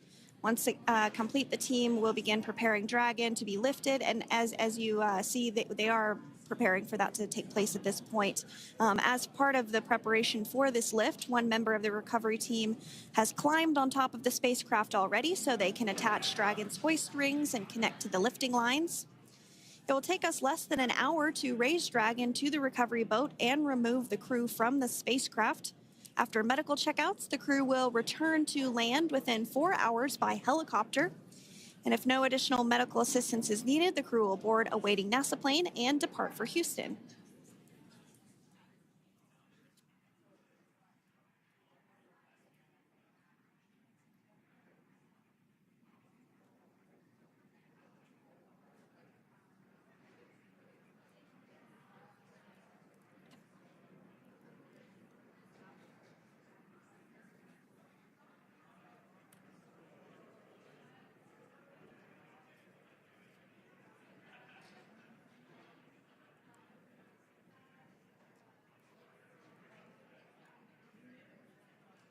And as we continue to await Dragon to be hoisted up onto the ship, we have a very special treat.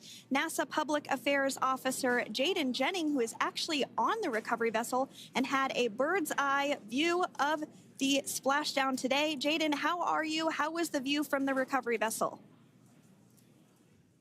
Hi, Sandra. How do you hear me?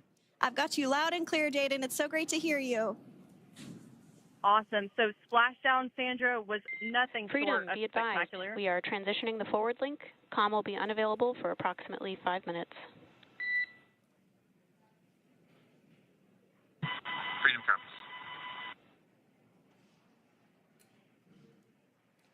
Thanks so much, Jaden. We did just have some communications letting us know that we'll have about a 5-minute period where we won't be able to hear from the crew. So please go ahead, tell us, how was the view from the recovery vessel?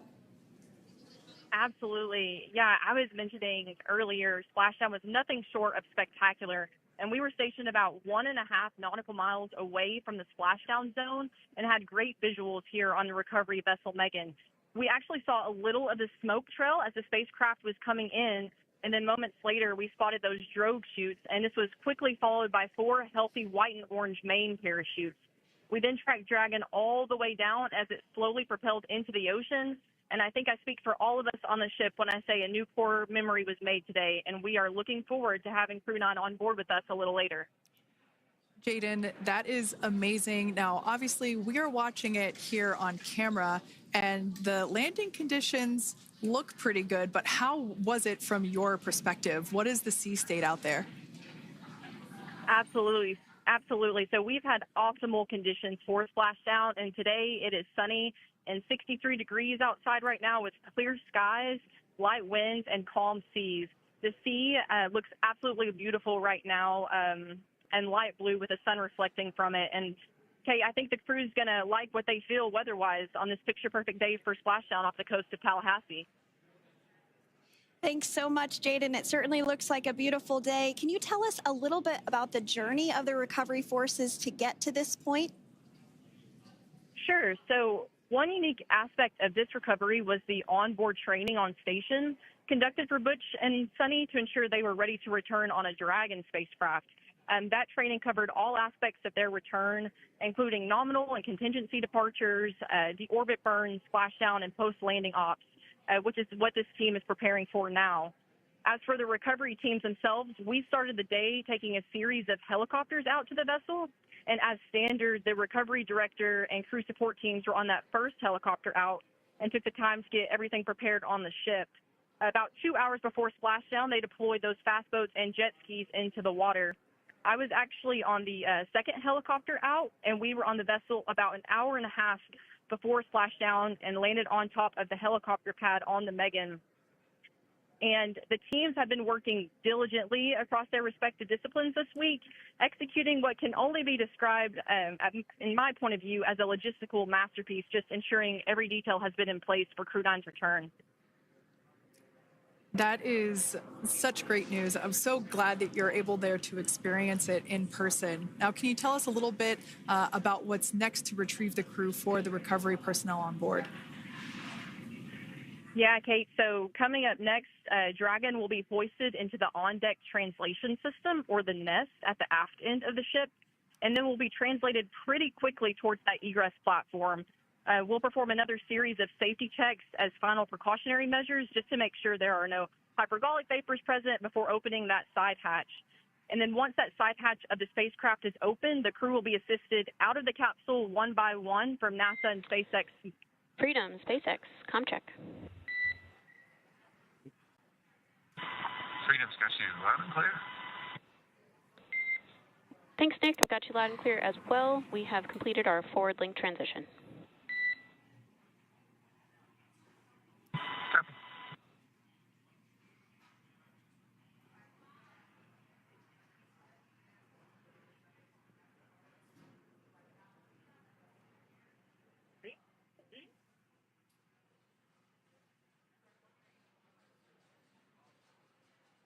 And Jaden, if you did just want to go ahead and let us know what is next to retrieve the crew, we are continuing to get some great views on our screen, but I know you have an even better view yourself. Oh, yeah, Sandra, this view is absolutely unbeatable. So just to kind of finish off what I was saying is once that side hatch of the spacecraft is open, that crew will be assisted out of the capsule one by one from NASA and SpaceX medical personnel, where they will then head to the med bay. And after those medical checks, they will get on that first helicopter out and arrive at the airport, where they will then board a NASA plane and then head back to Houston, Texas at the Johnson Space Center to begin their post-flight period. And we're eager to see the Crew 9 astronauts back on Earth, and we'll keep you updated on every moment of this process. And with that, I'll toss it back over to you guys in Hawthorne. Thank you so much. That was Jaden Jennings, NASA Public Affairs Officer, who watched Freedom splash down firsthand from the recovery vessel. Megan, thanks so much, Jaden. So we are continuing to get these great views on our screen here of Freedom. As we mentioned, it splashed down at 2:57 p.m. Pacific time off the coast of Tallahassee, Florida. The recovery personnel are continuing to step through procedures to hoist Dragon onto the recovery vessel Megan there, which is now coming into view. You can see just how close Megan is at this point. And that's that helicopter pad that Jaden was just discussing, where the crew will fly off of onto the coast of Florida, and then eventually they'll fly back to Houston. Just underneath that helicopter pad is that translation deck where we will see the N.A.S. once it is loaded up with the Dragon spacecraft on board.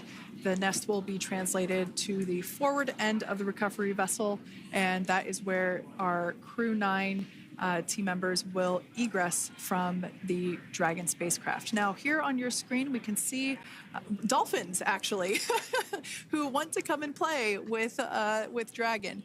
Now, one of the fast boats there in place, working to assist the recovery team member. It's incredible. I just love these views. We really see them even better in daytime, but just seeing the recovery team work in tandem to step through each step, to step through each operation. Obviously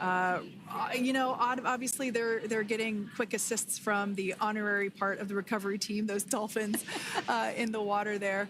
Now, the recovery team member that is crawling around the Dragon spacecraft. Earlier we saw a view where it was like a spider monkey pose. We can see that individual now standing in the bucket where the main parachutes were stored while Dragon was on orbit. Obviously, those main parachutes were utilized for splashdown today. They were deployed and cut from the Dragon capsule, and one of the other fast boats of the recovery team working to pull those out of the water. Now, the recovery team member that is there working on top of the Dragon capsule. Earlier, we saw that person performing safety checks. Now we can see some harnessing being placed around the capsule. This harnessing is what will be used to lift the Dragon capsule out of the water and onto the recovery vessel. Wow, we got a cute little pod of dolphins. It wasn't just one or two. I mean, that water just looks beautiful. We had ideal splashdown parameters today. Obviously, wave height, ne'er a concern. The weather is beautiful, as Jaden mentioned, in the 60s, sunny.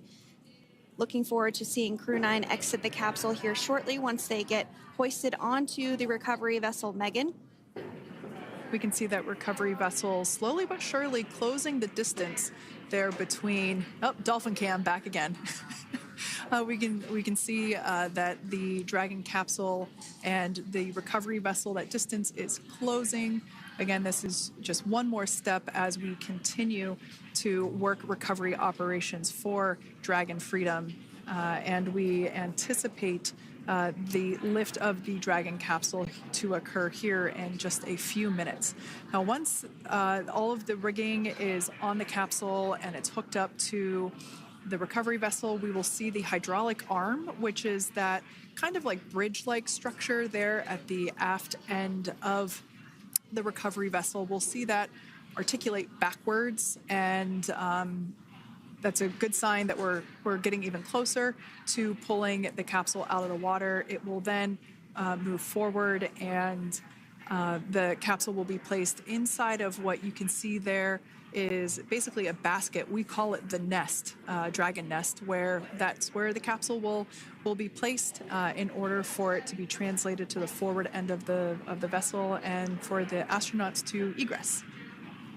And before that does take place, we'll have potentially views of the rigger go ahead and jump off of the spacecraft there. That typically occurs when the spacecraft is a little bit closer to the recovery vessel, and we usually get a really good view of that particular operation from one of the onboard cameras from the recovery vessel. That is an operation that I have a lot of respect and admiration for, that individual that does that.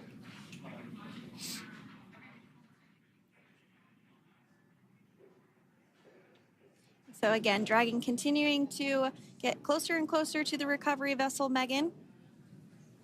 You see some of those ropes now coming into view as well.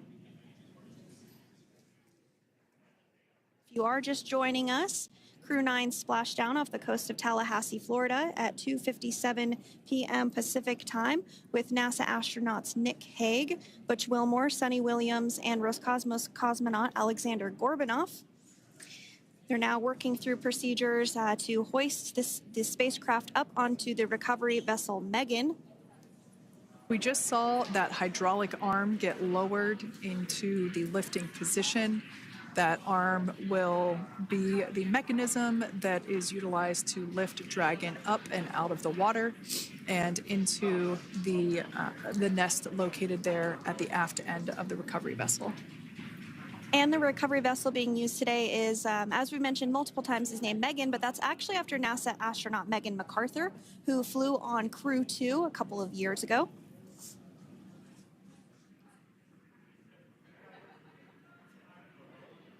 We're getting some views now from actually inside the boat. Yeah, you're exactly right. This view is straight down the recovery vessel. That platform that was closest to the camera, that is the egress platform. Freedom, rigging is almost complete. Approximately 5 minutes until capsule lift. Great news there from SpaceX Core. So about 5 minutes left until we see Dragon Freedom get lifted out of the water. That hydraulic arm, as I said before, is the mechanism that will lift it. It's quite swift, actually, the whole process of getting the spacecraft. Brace for capsule lift. Bracing. There it goes, Dragon Freedom being lifted out of the water and onto our recovery vessel, Megan.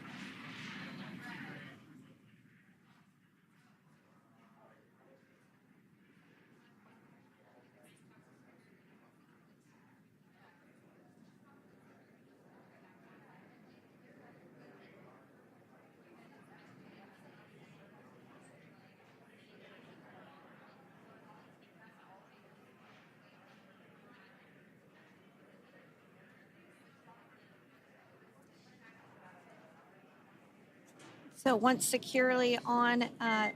Welcome aboard the recovery vessel. Recovery personnel are completing final checks and stand by for translation to the egress platform. Freedom copies. Great news there, letting us know that Dragon Freedom has been successfully recovered from the water's surface. If you've just joined us, we had an on-time splashdown at 5:57 p.m. Eastern Time, and we can now see that the water recovery operations are continuing to progress. The nest where the Dragon spacecraft is located is going to get moved forward. This will happen after one of the recovery crew members does some checks, and we'll also see some hosing.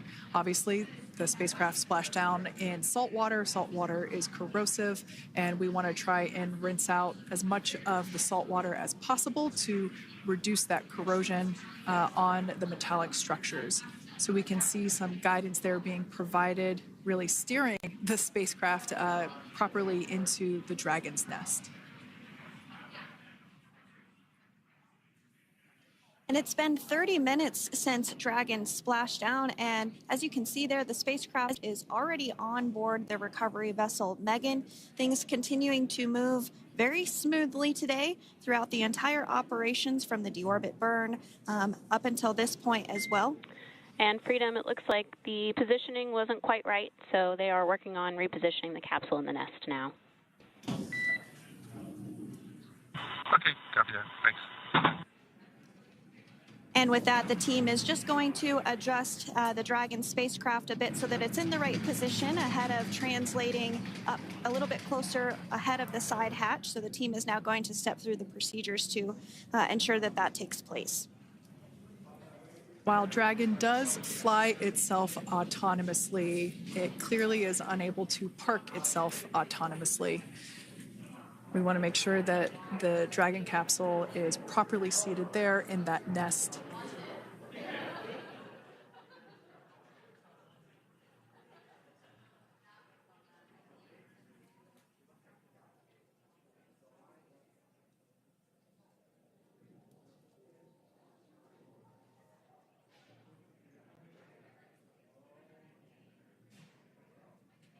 Once Dragon is fully seated in the nest, we'll probably see a bunch of that salt water come out from the bucket there located underneath the side hatch.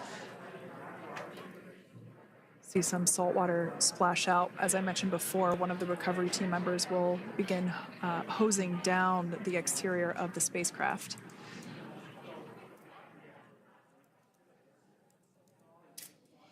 So you are continuing to get some great live views on your screen of Crew 9, which includes NASA astronauts Nick Hague, Suni Williams, Butch Wilmore, and Roscosmos cosmonaut Aleksandr Gorbunov, who splashed down off the coast of Tallahassee, Florida, 2:57 p.m. Pacific time this afternoon.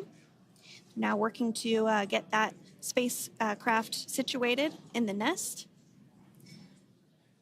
Just making some final adjustments and tweaks to ensure that it's nice and secure.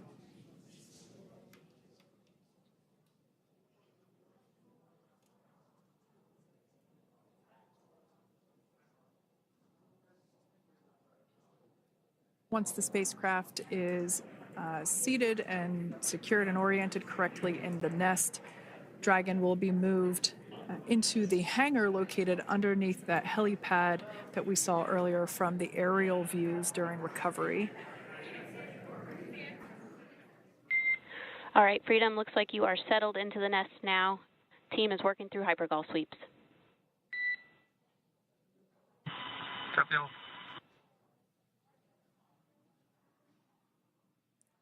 Call out there telling us that the recovery team is doing the second round of those hypergolic sweeps. This helps ensure that everyone, all the recovery team members that are located basically right where this camera is located on, towards the forward end of the recovery vessel, that they will all be safe once the spacecraft is translated forward. So we're just doing some additional steps to make sure that the hypergolic propellant that is utilized for maneuvering the Dragon capsule while on orbit, making sure that none of those vapors are still present on the exterior of the capsule. That's right. And there are a variety of individuals on board the boat that help with recovery operations. Not only do we have the recovery personnel that you see here, but we also have a doctor that will check out the crew members as standard procedure. As with any spacecraft that is returning from space, we always perform a medical check with the crew. So you will see the crew come out of the capsule and be placed on stretchers, just like with the Soyuz landing and with all of our Dragon splashdowns, that is the nominal procedure.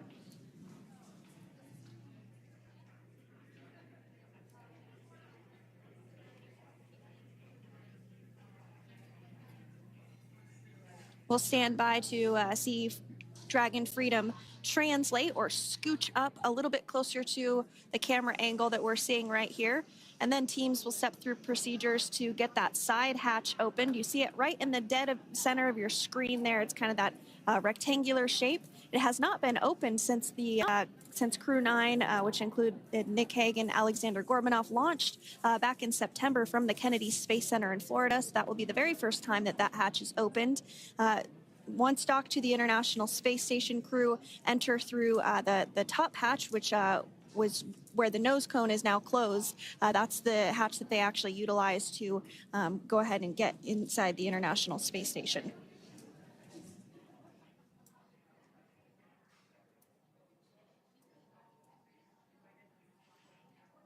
So as we get a little closer to that hatch opening procedure, you might start to see more individuals come into frame for some of that support. The ship has a maximum capacity of a little over 40 people on board, and it takes a variety of different roles, as we've discussed, to support. Also on board is the chief of the astronaut office for NASA, that's Joe Acaba.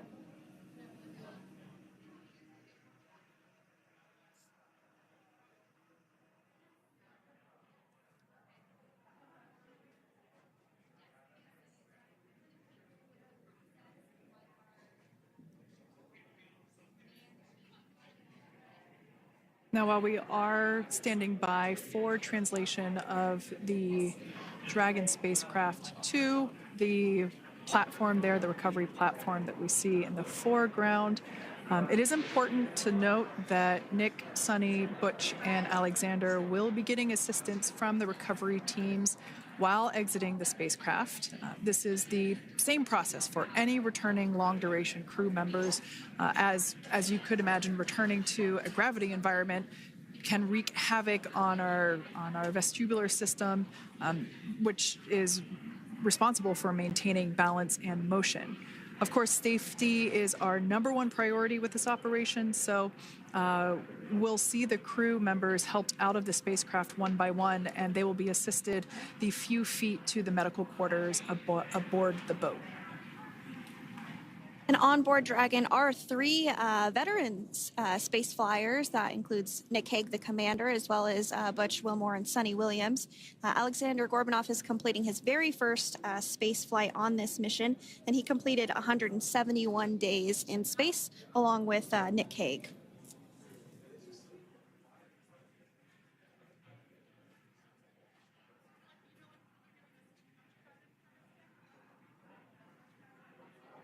For those of you that have just recently joined us, well, I would encourage you to hit that rewind button and go back a few minutes. It was a beautiful splashdown of Dragon Freedom with the Crew 9 cohort on board. They had an on-time splashdown at 5:57 p.m. Eastern Time, 2:57 p.m. Pacific Time. We can see that the spacecraft... Freedom translation is in progress. Copy, and seal it. We can see that spacecraft was successfully recovered from the ocean surface and is now being washed with fresh water, as obviously they splash down in salt water. So we're trying to rinse off as much of that salt water as possible. And we can see the spacecraft continuing to move closer and closer to that recovery deck. Freedom, the crew is working on side hatch opening now. Expect hatch open in about 2 minutes. Okay, copy that. And Kira, just wanted to say that you guys, you and the team did an awesome job, both uphill and downhill. just really, really impressed. Thank you. Thanks, Nick. It's been an honor. This is a pretty exciting moment coming up. We are working to open the side hatch. One thing that may not be obvious from, just looking at the spacecraft here is that this side hatch that we're about to open, the last time it was open was when this spacecraft was at the launch pad. This side hatch is what is used for initial capsule ingress and final capsule egress, but all comings and goings from the spacecraft while it is on board the space station are from the forward hatch, which is located at the top of the spacecraft under that nose cone. So this is a pretty exciting moment because it will be the crew's first breath of fresh air since boarding their ships at the start of their journeys last year. And the very first person that will have the opportunity to say hello to the crew once that hatch is open is a SpaceX medical recovery personnel representative. Then we'll see procedures take place to remove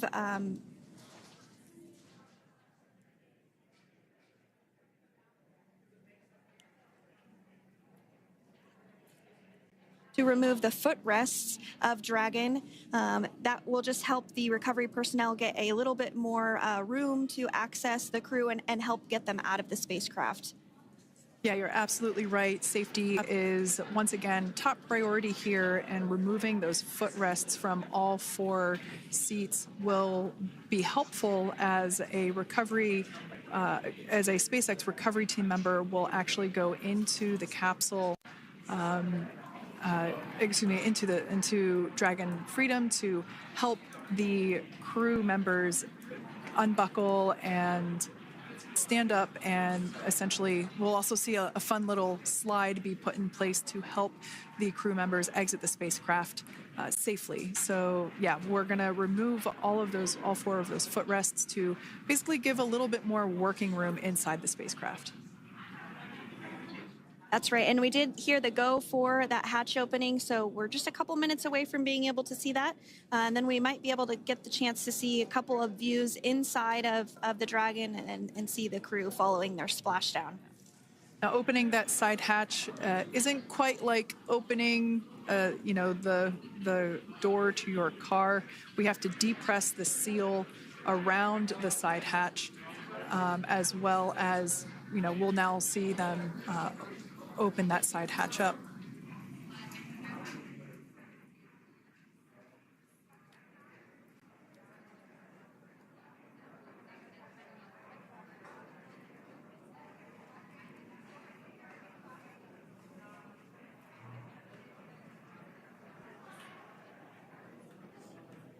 And there you have it. The side hatch is open for the first time since September.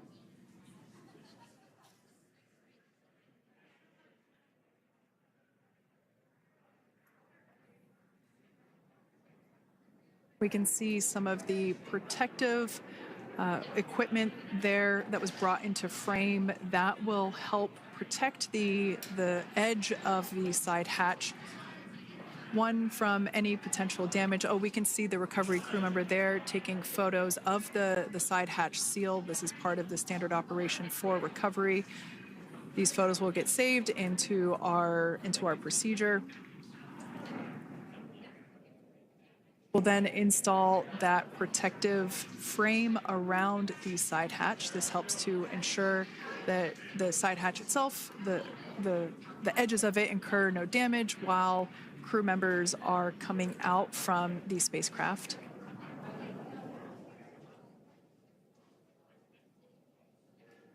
If you missed it, there was also a recovery team member that went inside.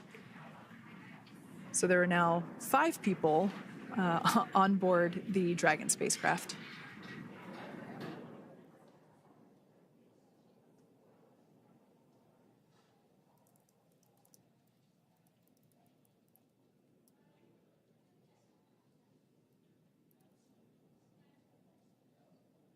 And if you are just joining us, it has not yet even been an hour since Crew 9 splashed down off the coast of Tallahassee, Florida at 2:57 p.m. Pacific time. The crew is now on board the recovery vessel Megan, and the hatch is open. The next major milestone that we'll see is when the crew will actually egress or exit the spacecraft. But before that, they'll continue to, the recovery personnel rather, will continue to install that protective area around the hatch and then remove the footrests. So we're a couple minutes away from seeing the crew egress, but not too long away.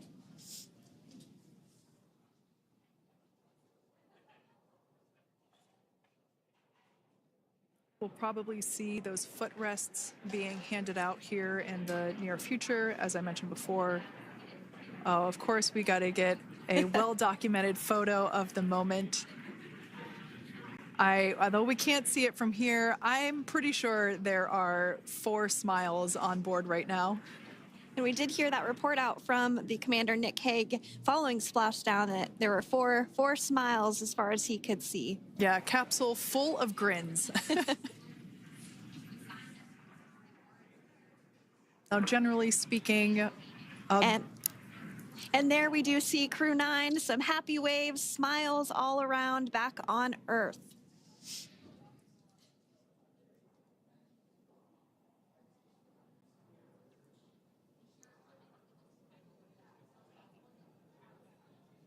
Generally speaking, we have the individuals in the 2 center seats of the spacecraft exit first. You might hear us refer to this as the exit process as egress. It's just another term for exiting the spacecraft. Generally speaking, we most of the time have the 2 center seats egress first, as it makes moving around inside the capsule a little bit easier.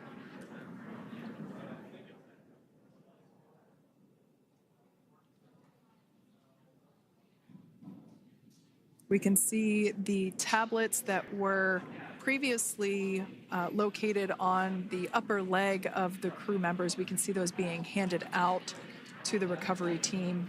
Those were taken off prior to the entry phase, to spacecraft reentry. Those had to be stored and secured prior to dynamic operations.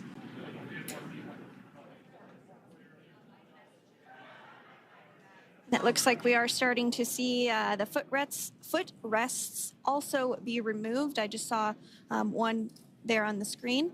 There are 4, of course, 1 for each crew member.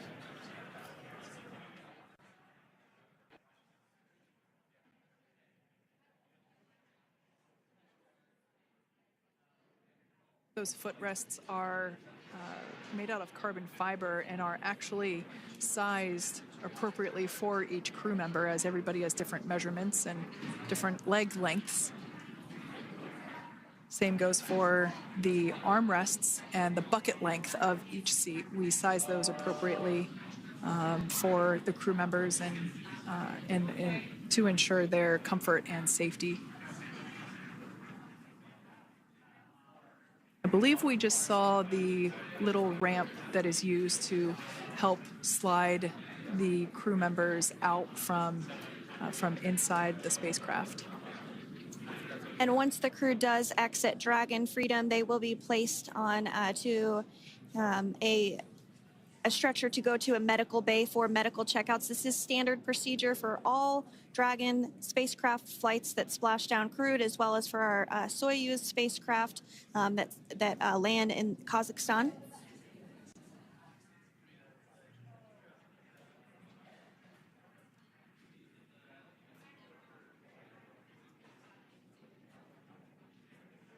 We could see the exterior of Dragon Freedom quite clearly in this shot, and it's such a beautiful sight. I personally prefer the capsule when it has some of that charring from atmospheric reentry. It is the signature sign of a capsule that has returned to Earth.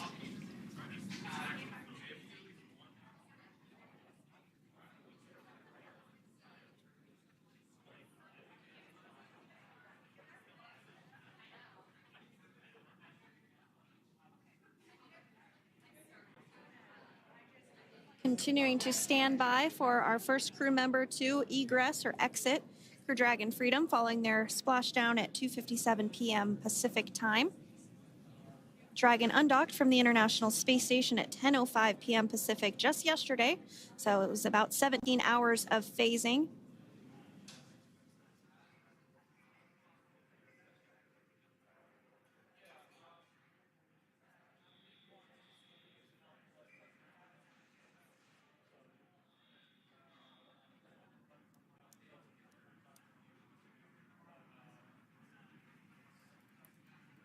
And while on board the International Space Station, Crew 9 contributed to 900 hours of science, over 150 research experiments and investigations, making great use of the microgravity lab of the International Space Station, which celebrates 25 years of continuous human presence this November.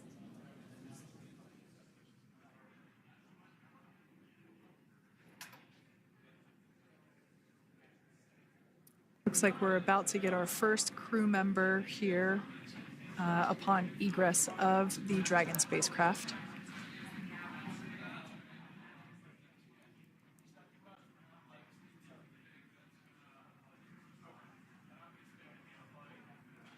So we are standing by for that egress. Outside of Dragon, you do see one of those stretchers. This is the expected procedure as the crew will be taken to medical facilities following their exit from Dragon.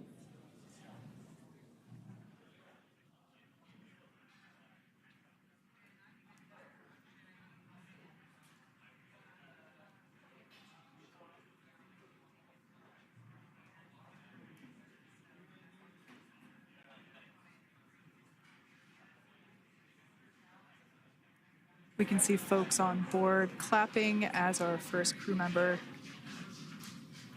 And that is NASA astronaut Nick Hague, commander of Crew 9,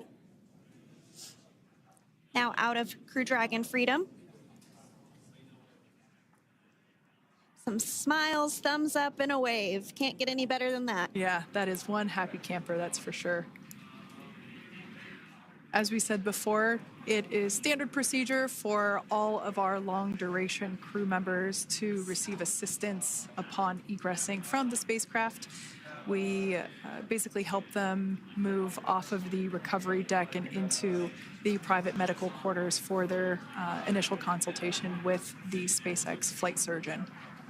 So we'll see that take place for all 4 of our crew members today.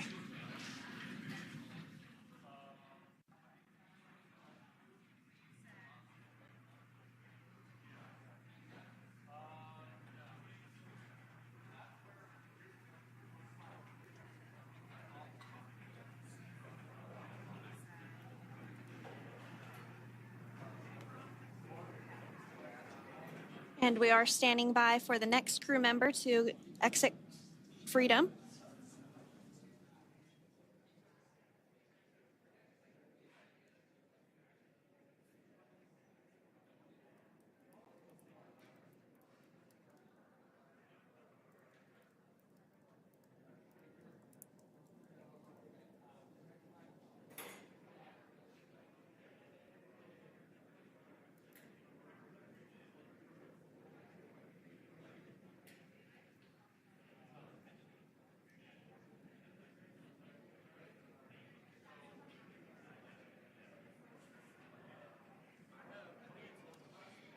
Next up out of the capsule, we expect Roscosmos cosmonaut Aleksandr Gorbunov.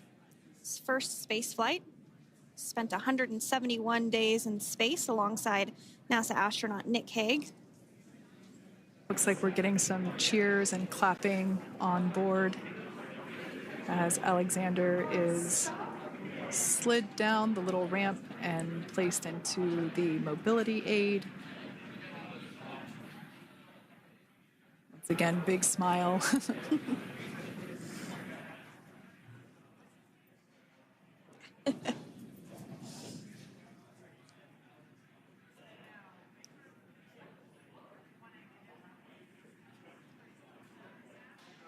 Now, the 2 crew members remaining in Dragon are NASA astronauts Suni Williams and Butch Wilmore. They completed 286 days in space. One of the remaining footrests being removed from the Dragon spacecraft.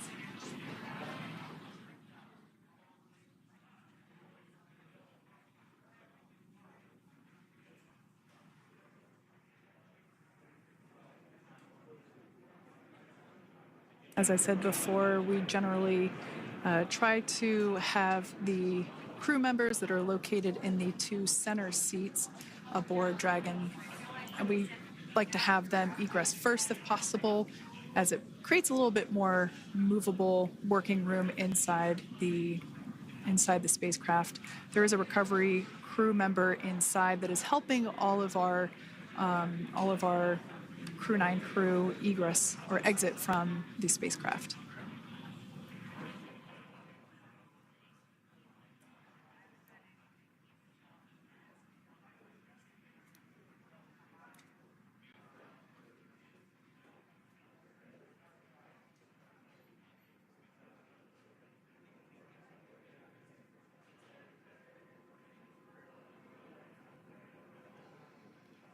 We are standing by for the next crew member to egress or exit Crew Dragon Freedom following the splashdown not even an hour ago at 2:57 p.m. Pacific time.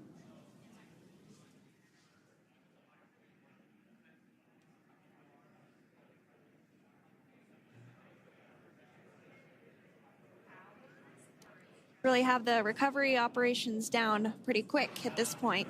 Yeah, it's pretty incredible to think that, just 5 years ago when we were doing the initial demonstration missions of the Dragon for Crew Dragon, that now we're under about 30 minutes for, to retrieve the spacecraft from the water, and just several minutes here while it's been on board and to get everyone, really to get that side hatch open.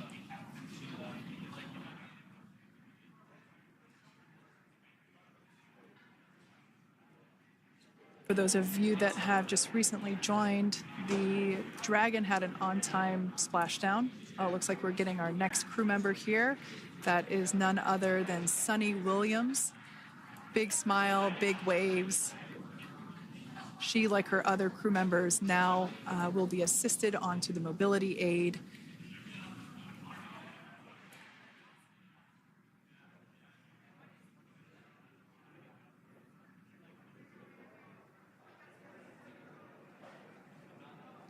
There we have it, some waves, some thumbs up, and some smiles. Definitely seems to be a theme among all recovery operations. Absolutely. And of course, that leaves NASA astronaut Butch Wilmore inside Dragon in seat 4.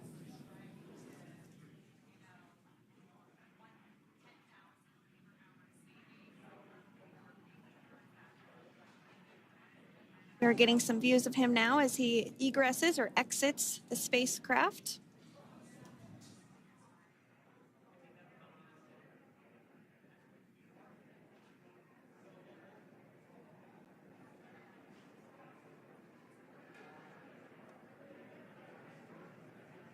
Once again, some elation and cheers there from Butch Wilmore. As we mentioned before, returning to Earth coming from a microgravity environment can wreak havoc on the body. So it is customary and just standard procedure for all of our long-term space residents to get assistance once they are back on board the recovery vessel.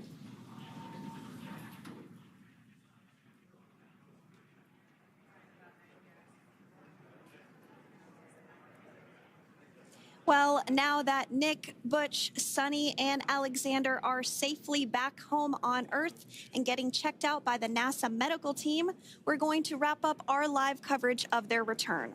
The Crew 9 mission began a little differently than usual since Butch Wilmore and Suni Williams were already aboard the space station when Nick Hague and Aleksandr Gorbunov arrived on the Crew 9 spacecraft in September. Having arrived as the crew flight test crew for Starliner, Wilmore and Williams were fully incorporated into the space station's Expedition 72 team and began research and other work aboard the station along with the other crew members. Williams commanded the orbiting laboratory for much of the expedition. After a successful liftoff and separation from Falcon 9, Nick and Aleksandr made a short flight on board Dragon to the International Space Station. Veterans of long-duration space station missions, both Williams and Wilmore conducted spacewalks during their 9 months in space.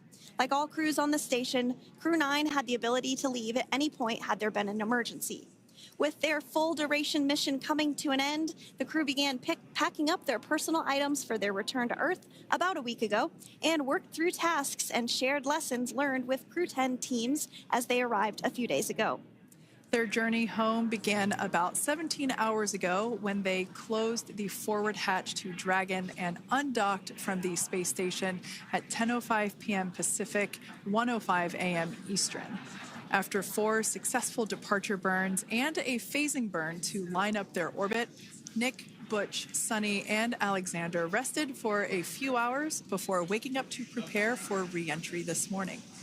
We jettisoned Dragon's trunk and performed our final on-orbit maneuver, the approximately 7.5-minute-long deorbit burn, and that occurred at 2:11 p.m. Pacific, 5:11 p.m. Eastern Time. And that sent Dragon on its path home. The spacecraft re-entered the Earth's atmosphere and slowed its descent with successful deployments of 2 drogue parachutes and 4 main parachutes, with the final splashdown occurring off the coast of Tallahassee, Florida at 2:57 p.m. Pacific, 5:57 p.m. Eastern. Following that successful splashdown, we saw SpaceX recovery experts move in and prepare Dragon Freedom for its lift onto the recovery vessel.